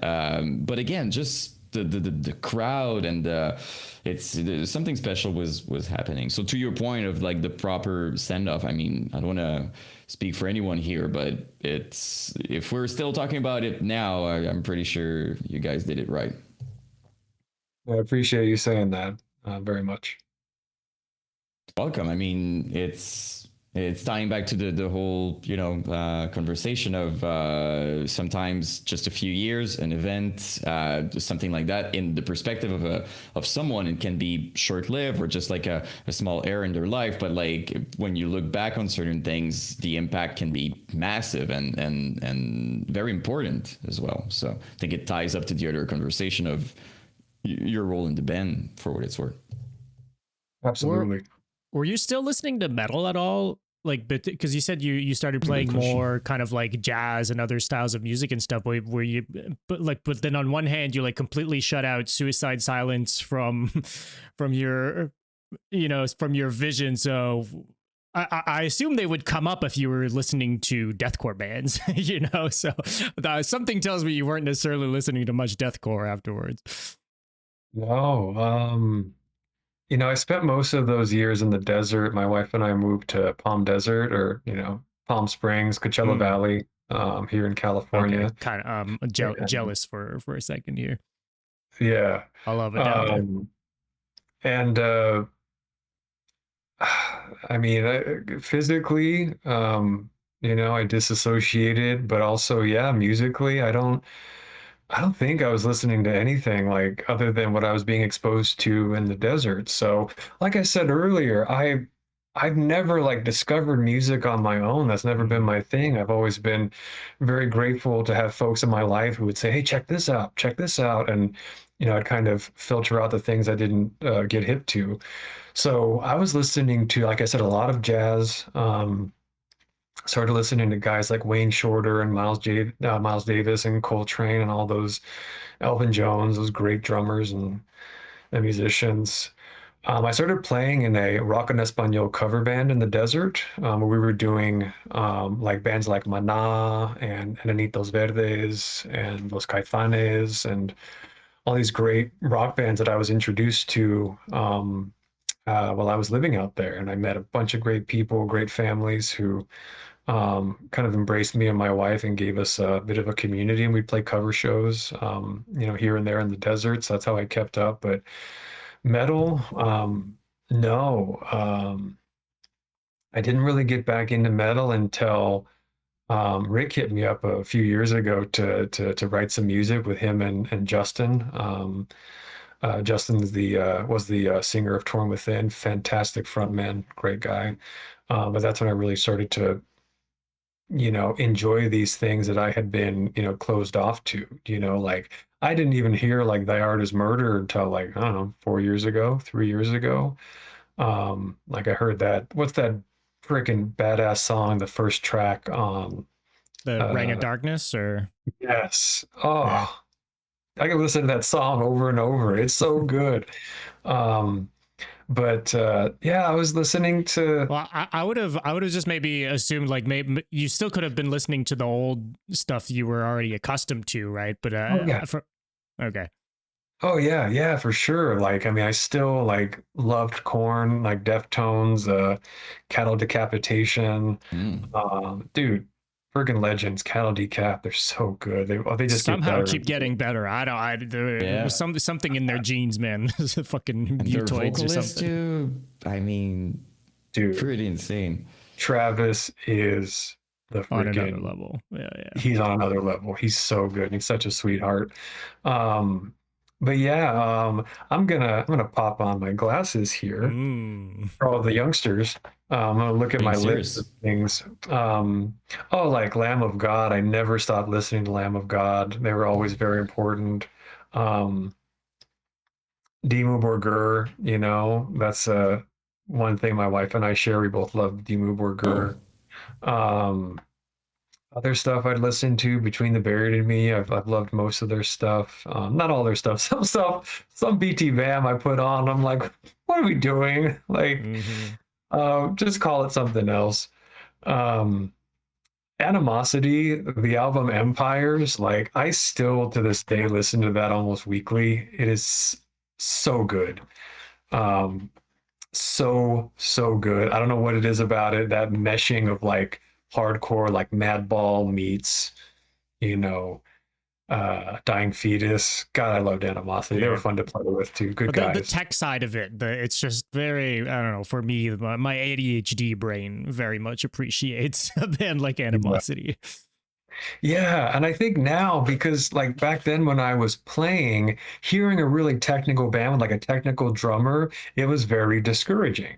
I would Mm. like with Beneath the Massacre, I would listen to that and say, "Well, no, no, I can't. No, like I'm not doing that." Or I remember Elliot, the Job for a Cowboy original drummer. Him, we stayed at his place one night, and he was showing me how to gravity blast, and I'm just like, I can't do that. Like you're a young spry boy, and you have very strong wrists. I can't do. I'm 6'7". I'm a massive guy. I can't do that. I can only move so fast. Which, by the way, have you heard this term 6'7", which means like Okay. you're mad? You know where I'm going with this, right? Yeah, you can't hear the end of it, eh? I'm literally 6'7". I hate this. Like, why? So I'm gonna start slouching when I go to the doctor next and they take my height, or I'm gonna get on my tippy toes because this is some bullshit. Like, You want it dude, I'm officially literally changed on your driver's license to not cool. 6'6" or anything else. Yeah, dude, it's not cool, but whatever. Like I started seeing that a few months ago. So annoying, but yeah, like nowadays though, when I get to go back and really enjoy these things that at the time were super defeating and now just love the hell out of it, or even like just the new stuff, like okay, here's a band you guys introduced me to, Psycho Frame. Oh my My God. man. They're so good. They are so stupid good. Disembodied Tyrant. That's another one you guys introduced me to. They're fabulous. Listen, dude, listening to that track that has Vivaldi going, like, Hmm. it's so good. It's so much fun. I love this new stuff like Shadow of Intent. Peeling Flesh is so badass. Those guys kill. Oh my God, they're so good. How do you pronounce this other one? Sanguis Sugarbog? How do you say that? Don't ask Linguistic the French I'm people, but yeah, Sanguisigabog. They yeah. are amazing. They're absolutely fantastic. Did God, you they're listen? good. Did you listen to their recent record, the one that just came out? No, I don't White think so. cover. It is 10 out of 10. No I don't even notes. think It's I heard fucking that. awesome, man. Yeah. Give that one a shot. If you already like them, the new record is so fucking good, man. I'll check it out. Yeah. Even locally, like in SoCal, there's a band called Mark of the Altar. Yeah. This guy, Matt, I think's the name. This is a really Mm-hmm. sweet guy. He let us use one of their songs for something we're doing. They're great. They're so good. His voice is super sick. Knocked Loose. God, I love them. They're so amazing, super heavy. Um, that's a trip. Okay, so you want to talk about a trip is seeing them on Kimmel, right? I mean, I Hmm. didn't see them. I don't watch Kimmel or TV, but just knowing that they were on there, that's ridiculous. He did a pig squeal Insane. too. He did a pig squeal on television. That's crazy. Insane. Wow. Jimmy Kimmel. Yeah. Okay. Okay, yeah, just because they're like they're so heavy. Like if I had heard like that's what I was looking for as a very young man, like getting into Corn and Limp Bizkit. If I had heard Knocked Loose at that point, I would have died. Like we wouldn't have been able to process what we were hearing because they're so damn heavy. Um, and it's not just their production, like it's their songwriting, it's their vibe, the way they go with it, everything's amazing. So anyway, I'm just reading off names on this list. No, But that's before I forget, I want to point something out. So you see this giant list of names? Mm. Hang on, I'm screwing up. I'm going Other way. Yeah, yeah. There we go. You see the biggest word on there? Wrench. Mm. much. Ranch. Oh my God. From Riverside, California. I have no idea if they've even played outside of California. That is like Suicide Silence, number one inspiration. They are the heaviest band in history. Wrench. Second, maybe just my own personal taste, because Chris was obsessed with Wrench. Mitch obsessed with Wrench. Their singer, Jake, he had these massive plugs, and Mitch was really into him, and he worked for Jake, the singer of Wrench, and he wanted to be like him, emulate him. Um, yeah, Wrench. If you can find any of their stuff online, I have the CDs. I can send them to you guys somehow. Hopefully, got to check out Wrench. So good. But Blood Has Been Shed above all. Have you guys heard of Blood Has Been Shed? I haven't ever fully deep Just dived. by I've heard the name name, all yeah. over, but I haven't Oh, not you familiar guys, enough. that for me, it's still like that's one of those bands you asked about that period of time when I wasn't in the band. Like, still listening to Blood Has Been Shed because that I joke about right inventing deathcore, right? That's just being a dummy. I'm being silly, right? That was like the sound for us. Like Blood Has Been Shed, their album Spirals. I think that's the heaviest album ever written. The last song on that album, the breakdown, the build up, it gives me goosebumps thinking about it. You guys got to check it out. Blood Has Been Shed. Oh, Howard Howard Jones. Jones. Okay, that's what I was gonna say. Oh, Yeah, so good. Yeah. Kill Switch who? Blood Has Been Shed. yeah. Real ones know. Yeah, Like the what? yeah. Oh, real ones know. Yeah. Mm. I mean, on the topic of favorites, I'd be curious because I want to be conscious of your time. We're hitting the 2 hour here. Um, what's your favorite Suicide Silence song? Maybe just song and then to play. If those are two different things, I'd be curious. Oh, there's a song on The Cleansing. Ooh, I can't remember the name of it, but it is a sick breakdown. It, I don't remember the name. It's either Girl of Glass or Green Monster. It's got this transition where the drums are like do do do ba da do ba da do do, do, and the guitar just comes in with this jun jun jun jun jun jun jun. It's nasty and it's so good. I'm really proud of them for that part. I think that's my favorite song. Um, uh, Favorite song to play? I don't think I ever had one, to be honest. Mm. I had probably my least favorites. Those are probably the more technical ones that I couldn't keep up with. Um, Not there wasn't Structural like a song Obsession. that you'd be like more into like throughout the set because that was like the one for whatever reason. Maybe it's the drum parts you preferred playing those or had a good time playing them. Anything like that? Oh, you know what? About a plane crash. Yeah. There's a Sick song. part, there's a breakdown toward the end of About a Plane Crash. It goes, digga dan, and then the snare goes pop pop. That used to be a lot of fun to play. Mm. I would, yeah, I would need the chiropractor the next day. That was a fun one. Um, and that was fun live too because there's actually video of this. I think we're playing in Arizona, Yuma. It's like 2005. and we would leave on the recording. It's just a little break. It goes diddle-la, diddle-la, pop pop. But live, we let it ring out, and then Mitch would, go talking, getting people riled up, and like, all right, you this and that. That little anticipation was fun because then I could also get a breath in there and then go nuts for the end of it. That's cool, man. And then what's like what are you talked about some bands you really enjoy, but what about like a live band or band you've played alongside? You got a band you really enjoyed seeing live? From a second story window, those guys Yeah. were gnarly. Touring with them was great.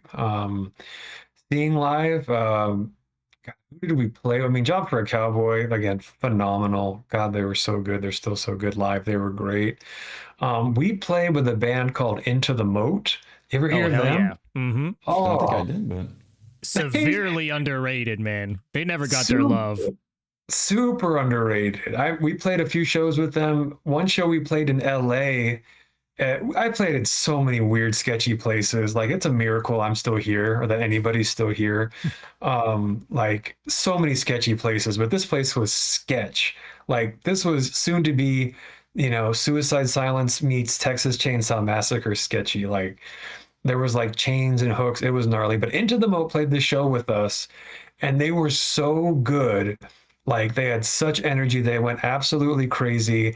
There was a part where their drummer got up, and it was like a ring out, like I was mentioning earlier, and it was ringing out, and he started running around his drum set and like hitting it from all over, like doing a 360 around it, just hitting cymbals and stuff. So gnarly. That guy blew my mind. Into the Moat for sure. Um, yeah, I'm just looking here. Playing with Premonitions of War when they came out. I love that band so much. They were amazing. Um, let's see here. Playing with the They're Red Chord. oh hell yeah. Red Core, yeah. Yeah, seriously, again, like the joke about inventing deathcore is like, come on, like the Mhm. Red Chord, despised icon. Come on, give me a break. Um, but yeah, let's see, Norma Jean, we never played with them, but seeing them live was a major inspiration. Dillinger Escape Plan, seeing them live was an amazing inspiration because they went crazy. Like they just looked like they were having so much fun. And I think we saw that and we're just like, I want to do that. Like they're having fun. We want to have fun as well. And that was that was kind of our main, fuel, is seeing those guys that went crazy up there on stage. You But just yeah. confirm one of our theories, by the way. Like we keep saying, like because you look at you guys like Suicide Silence or Job for a Cowboy, and then you look at, and I'm not naming any bands, but I mean like there were only a few bands going that crazy on stage, like very few, even over the years, and we're always wondering like why is that? And then we had the conversation of just like these guys were influenced outside of deathcore. That's the reason, and you're naming like Norma Jean, all those crazy bands, and I think it's fair to say that it makes sense. That's where it's coming from. Because The best live bands will always be naming Norma Jean, The Chariot, Dillinger, Converge. yeah. Like those Oh, are yeah. always the inspo, right? And it makes so much 100%. sense.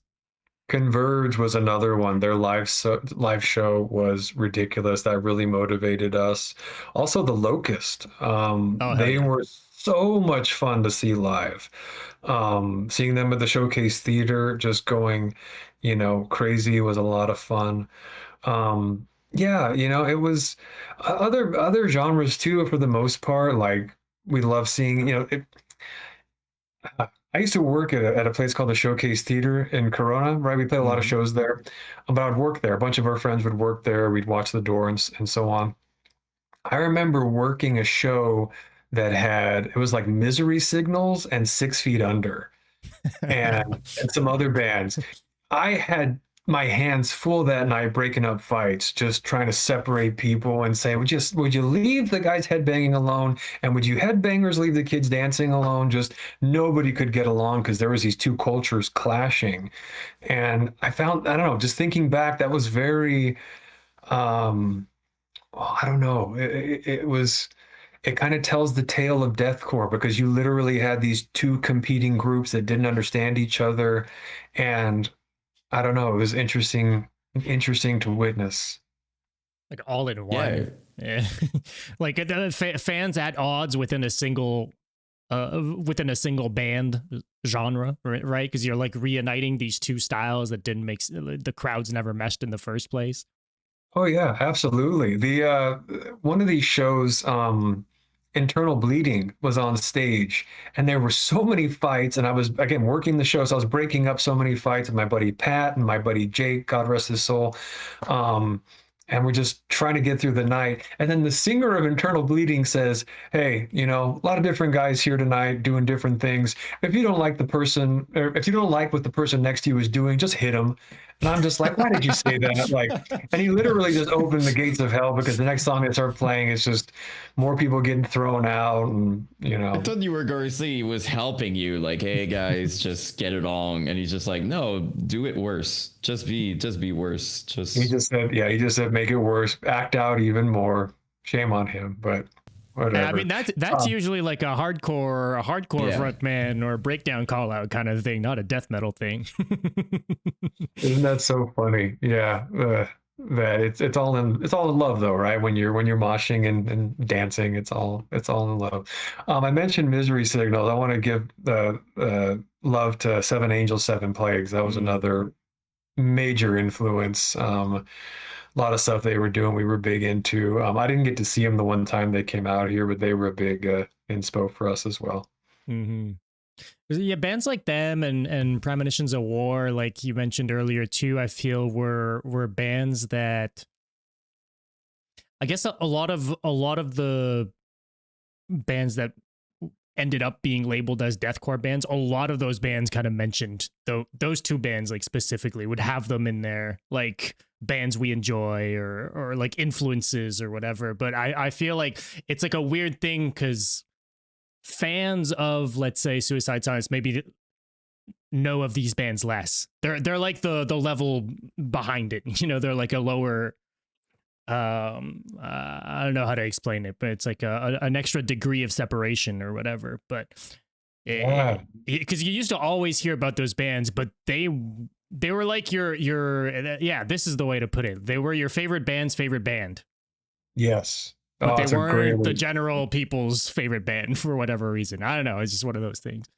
Yeah, no, totally. And if you go back even further and you're like, well, who were, you know, who inspired Corn and then who inspired them? And eventually, like, you dig deep enough. And if you're like me and you're like, you know, reading about, I don't know, like Pantera's influence, and you're like, they like Judas Priest. And I'm like, Judas Priest is terrible, you know, personally. Like, that's just not my vibe. Like, you go far enough back and you're just like, what is this? But you've been so, you know, it's morphed and it's evolved through so many different hands and so many different minds that you have no idea like what the original inspiration was like because it's gone through so many different iterations and evolutions, and that's beautiful. That really is you know, just so much fun. Mm-hmm. Yeah, man. Well, okay. I don't want to take too much of your time. I want to land the plane here, but I'd be remiss if we didn't at least briefly touch on the podcast that you just started. Yeah, I appreciate you bringing that up. Me and my buddy David are economics nerds. David Ingram is a dear old friend. Yeah, he goes back with Chris way further than I do. I think they met like when they were early teens. David's in a band called Gutsaw. Check them out. He's been in a bunch of different bands. A band called Hatchet Face that I love bringing up because the name is just so aggressive. But you know, he and I went our different paths. After Suicide Silence, he went and joined the armed forces, and he served bravely. Came back, got his MBA. I'm still working on my bachelor's in economics, but at some point we kept, you know, seeing each other at, you know, Chris's house or at Suicide Silence shows. And every time we'd meet, we would just start debating about economics. You know, he'd bring up how much he loves Milton Friedman, and I'd bring up how much I love Karl Marx and, you know, dialectics and, you know, the non-orthodox side of economics, and at some point, like a year ago, we're like, you know what, let's just start recording this. Let's start something, and let's have some fun, and that's how Metalomics was born. And we've got, like, I don't know, 10 episodes in the can. We've got 4 episodes that are published, and yeah, we're trying to do our best to tie it into music, because we both love music. We love heavy music, and I think there's an opportunity to talk about economics and maybe even teach it a little through the lens of heavy music. And I hope that people who maybe have been curious about the subject of economics will, this will be their opportunity to learn more about it.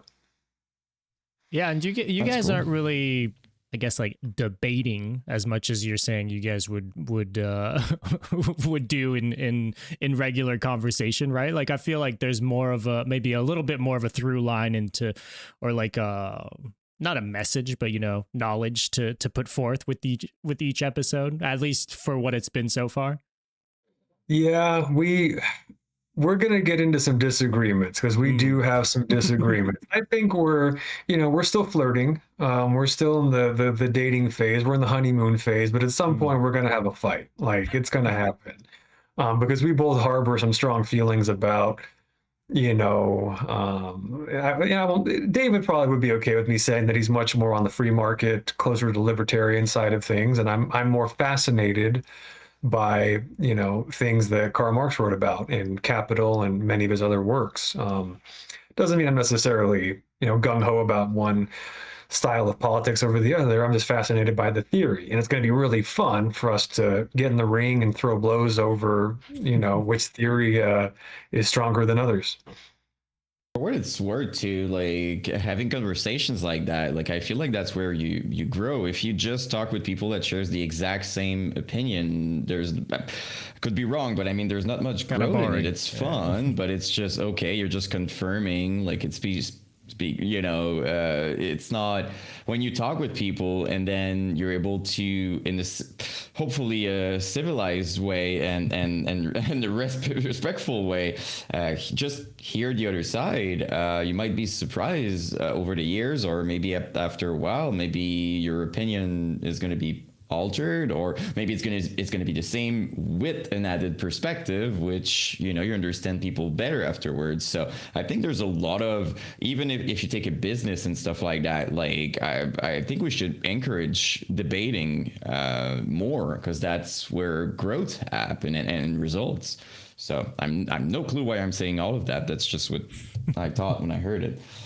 Yeah, So no, very well said, man. I think you're spot on. And maybe, thinking about, again, our own personal growth, it's tough when you're on your own journey of discovering self and becoming more, self-aware, or becoming more comfortable with yourself, all these important things that go into, just accepting yourself as a human. Um, but while you're doing that and you're on that path, and then you run up against disagreements, um, that it can feel like it's challenging your sense of self more than it's just challenging your opinions, right? And your opinions get to stand alone from who you are as a person. So if you get to a place where you're feeling much more self-confident and you're okay with having an opinion that maybe can change, then you can have both. You can be one with yourself, you can be true to yourself, but then have, a much more flexible, you know, set of opinion. I don't want to say values, because that's different. Values, Sure. opinions, whether politics and what have you, those are very different. Um, but yeah, if you're still searching for that strong sense of self and you get into a disagreement, that can be very hard, because you're always looking for ways to agree and keep things, copacetic, as opposed to, disagreeing. That can get really, really challenging. yeah, and again, it's coming from like I know I'm like kind of a I'm a dreamer, and I have like this ideal view of things, and I know that's not how it is, but like I feel like people sometimes are quick to the assumption is very quick, especially when you talk about the tricky stuff like politics and stuff like that. Very often people are just like declosed, because they're like, okay, so you're the enemy. I feel like it should to me, it's always a better outcome just to hear the person out and just like what are the, and you know what, maybe you won't agree, which is fine. I think we should be fine with just being like, okay, so we disagree on this, which it's completely fine. Should it be just like a fight or you're wrong? Like sometimes just hear the person instead of being like, you're on the wrong side type thing, right? So I think it can apply to many different situations, because to your point, when you feel like it's in the values territory, then it's trickier because you feel like it's a part of you. It's like what you stand for, and then and you get triggered. But I think there's a lot of positive outcome just being a bit more reserved and hearing people out in a respectful manner. So don't know if that makes sense. That's just how I see it. So. Well, I agree with you. I wish that I could disagree, because then we would be living the message. But you were supposed to disagree. You were supposed to say you are wrong. What am I gonna do for my clip now? Come on, exactly. guys. Yeah, it's tough, but it is important. You know, over the years, especially in the recent years, politics have driven wedges between people. But it's tough. But if you can lean into your disagreements and be true to yourself, be true to your values, but still be able to love and live alongside folks that have very differing agreements, different opinions, I should say. I can't think of a more simpler solution to move us forward. But it's hard because people hold on to their opinions as if they were values, and things are very, very different. I do want to quickly shout out my buddy Nick. He was the producer for the EP, the Suicide Silence EP 20 years ago. He and I have wonderful disagreements. He is far more intelligent than I am. He's working on his second master's degree right now at the University of Iowa. He's teaching out there. And he's brilliant. And he'll call me every so often, and we'll just get into a wonderfully beautiful disagreement. And I just love him to death. And I love the fact that, we'll have a 10-minute call, and he'll say, anyway, man, I got to go, love you. And he'll hang up. And it's just, I wish everybody could have that kind of relationship. Yeah, just like a pick up and go, and, a very, I don't know, it is what it is kind of conversation. Yeah. No hard feeling, just that's, yeah. until the next call. Sometimes the feeling should be hard, like there are some times where you just want to bury your opponent, and you're just like, I'm going to make you wriggle. Like my arguments are so much better, but no, that's such an extreme, and there's so rare an occasion for that. I think for the most part, we'll discover that we're actually disagreeing over very little. There's just all this noise. Yeah. Semantics, or a lot of assumptions that we've built into our opinions, because our opinions are just at the surface. All the stuff that underlies it, that's where the good stuff is, where we can really break up the brain rot and discover what is really helping manifest these opinions. And really, that's an assumption, or that was wrong, that was a fallacy, and really your opinion was just poof. It's just let's get down to the core values of what we all need and want. And that's what economics is, right? It's ultimately about scarce resources and how they're distributed. If we can agree on some core tenets, just a very, very few things, then maybe we can celebrate our disagreements even more and just progress. And you said you were a dreamer. Well, you're not the only one, Yen. Thank you. I definitely I feel better about it. I'm often explaining that because like I'm gonna say an argument only to realize afterwards I'm like, yeah, you're describing like a perfect ideal world, but there's no point in saying that because that's not what's gonna happen next. And I find myself very often just being like, why are we? I'm that person who's like, why are we fighting? Just like that's me in general. So that's why I love precising it, because it's a big like everybody listening, they're just like, yeah, sure, like we'd all love that. That's just not the reality. So I thought it was funny. I'm still gonna dream though. I won't stop that. Absolutely. Tell you that. I think the utopian philosophers of the day, from Fourier to not Malthus. There's another philosopher. more of an activist than a philosopher, but he's in the book The Worldly Philosophers. He actually created what he wanted to see. This is in like the was it Morris? Is that the name? I think it's Robert Morris. I may have that wrong. I wrote down band names. I didn't write down economists. I should have wrote down all the economists. But yeah, he had created a community, a very successful one in Scotland, and then he tried making one in the United States, and it didn't pan out. It kind of turned into something a little cultish, and that's unfortunately a lot of times what cults are, is that they're people who are very well-meaning. And they, maybe not the leader, everybody but the leader in a cult is well-meaning. The cult leader is a scumbag. But everybody else is going in with this intention, like from, the Rajneesh up in Oregon all those years ago, or whoever else. Most of them are thinking we're going to create this community, we're going to do this, but, sometimes it doesn't work out. Most of the time it doesn't work out.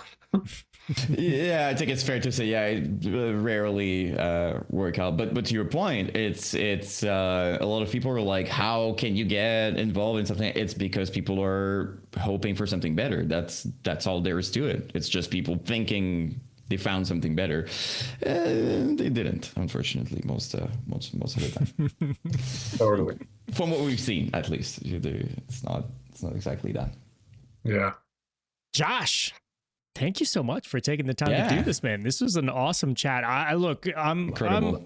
I'll say this. I'm putting it out into the ether. I would love to have you back on, because this was an awesome chat. But there's a lot more stuff we could have dabbled into. Yeah, thanks so much for doing this, man. This was really fucking cool. It's my pleasure. You guys are doing great stuff. Say the word, I'll be back. Keep up the great work. You guys have introduced me to so many bands. Spite, I didn't even know of Spite. They're great. Spite's amazing. Yes, sir. That band, Yet Still We Pray. What a couple of great guys. Using philosophy in their music. That's amazing. And their lyrics, I should say. But yeah, you guys are doing great work. Keep it up. I'm really a fan of yours. I'll keep tuning in, and anytime you want me back, I'll be there. Thank you. We'll definitely have you back. I was about to say it as well, because the podcast, not to start another tangent, but like the podcast is a lot, like, we enjoy conversations about life. It doesn't have always to be about music. As a matter of fact, most of my favorite conversations on here are just about perspective, life, and I know Dom feels the same way, talking about real stuff, like even mental health, anxiety, stuff like that. So just to have you and talk about tons of things would be great. So we'll invite you back for sure. It'll be an honor. It'd be my pleasure to be with you guys. Thanks for having me. Thank you. Yeah, man. We'll be in touch, and have a good rest of your night, my man. Take care. Thank you. If you made it to the end of this episode, thank you for watching. And hey, while you're here, hit that subscribe or follow button and a review. If you're watching or listening on a podcast platform, it would mean the world, and it helps out more than you know. A big thank you as well to all of our supporters over on Patreon and on Twitch. New episodes every week, links to our Patreon, Discord, and socials in the description. We'll see you soon. We're out.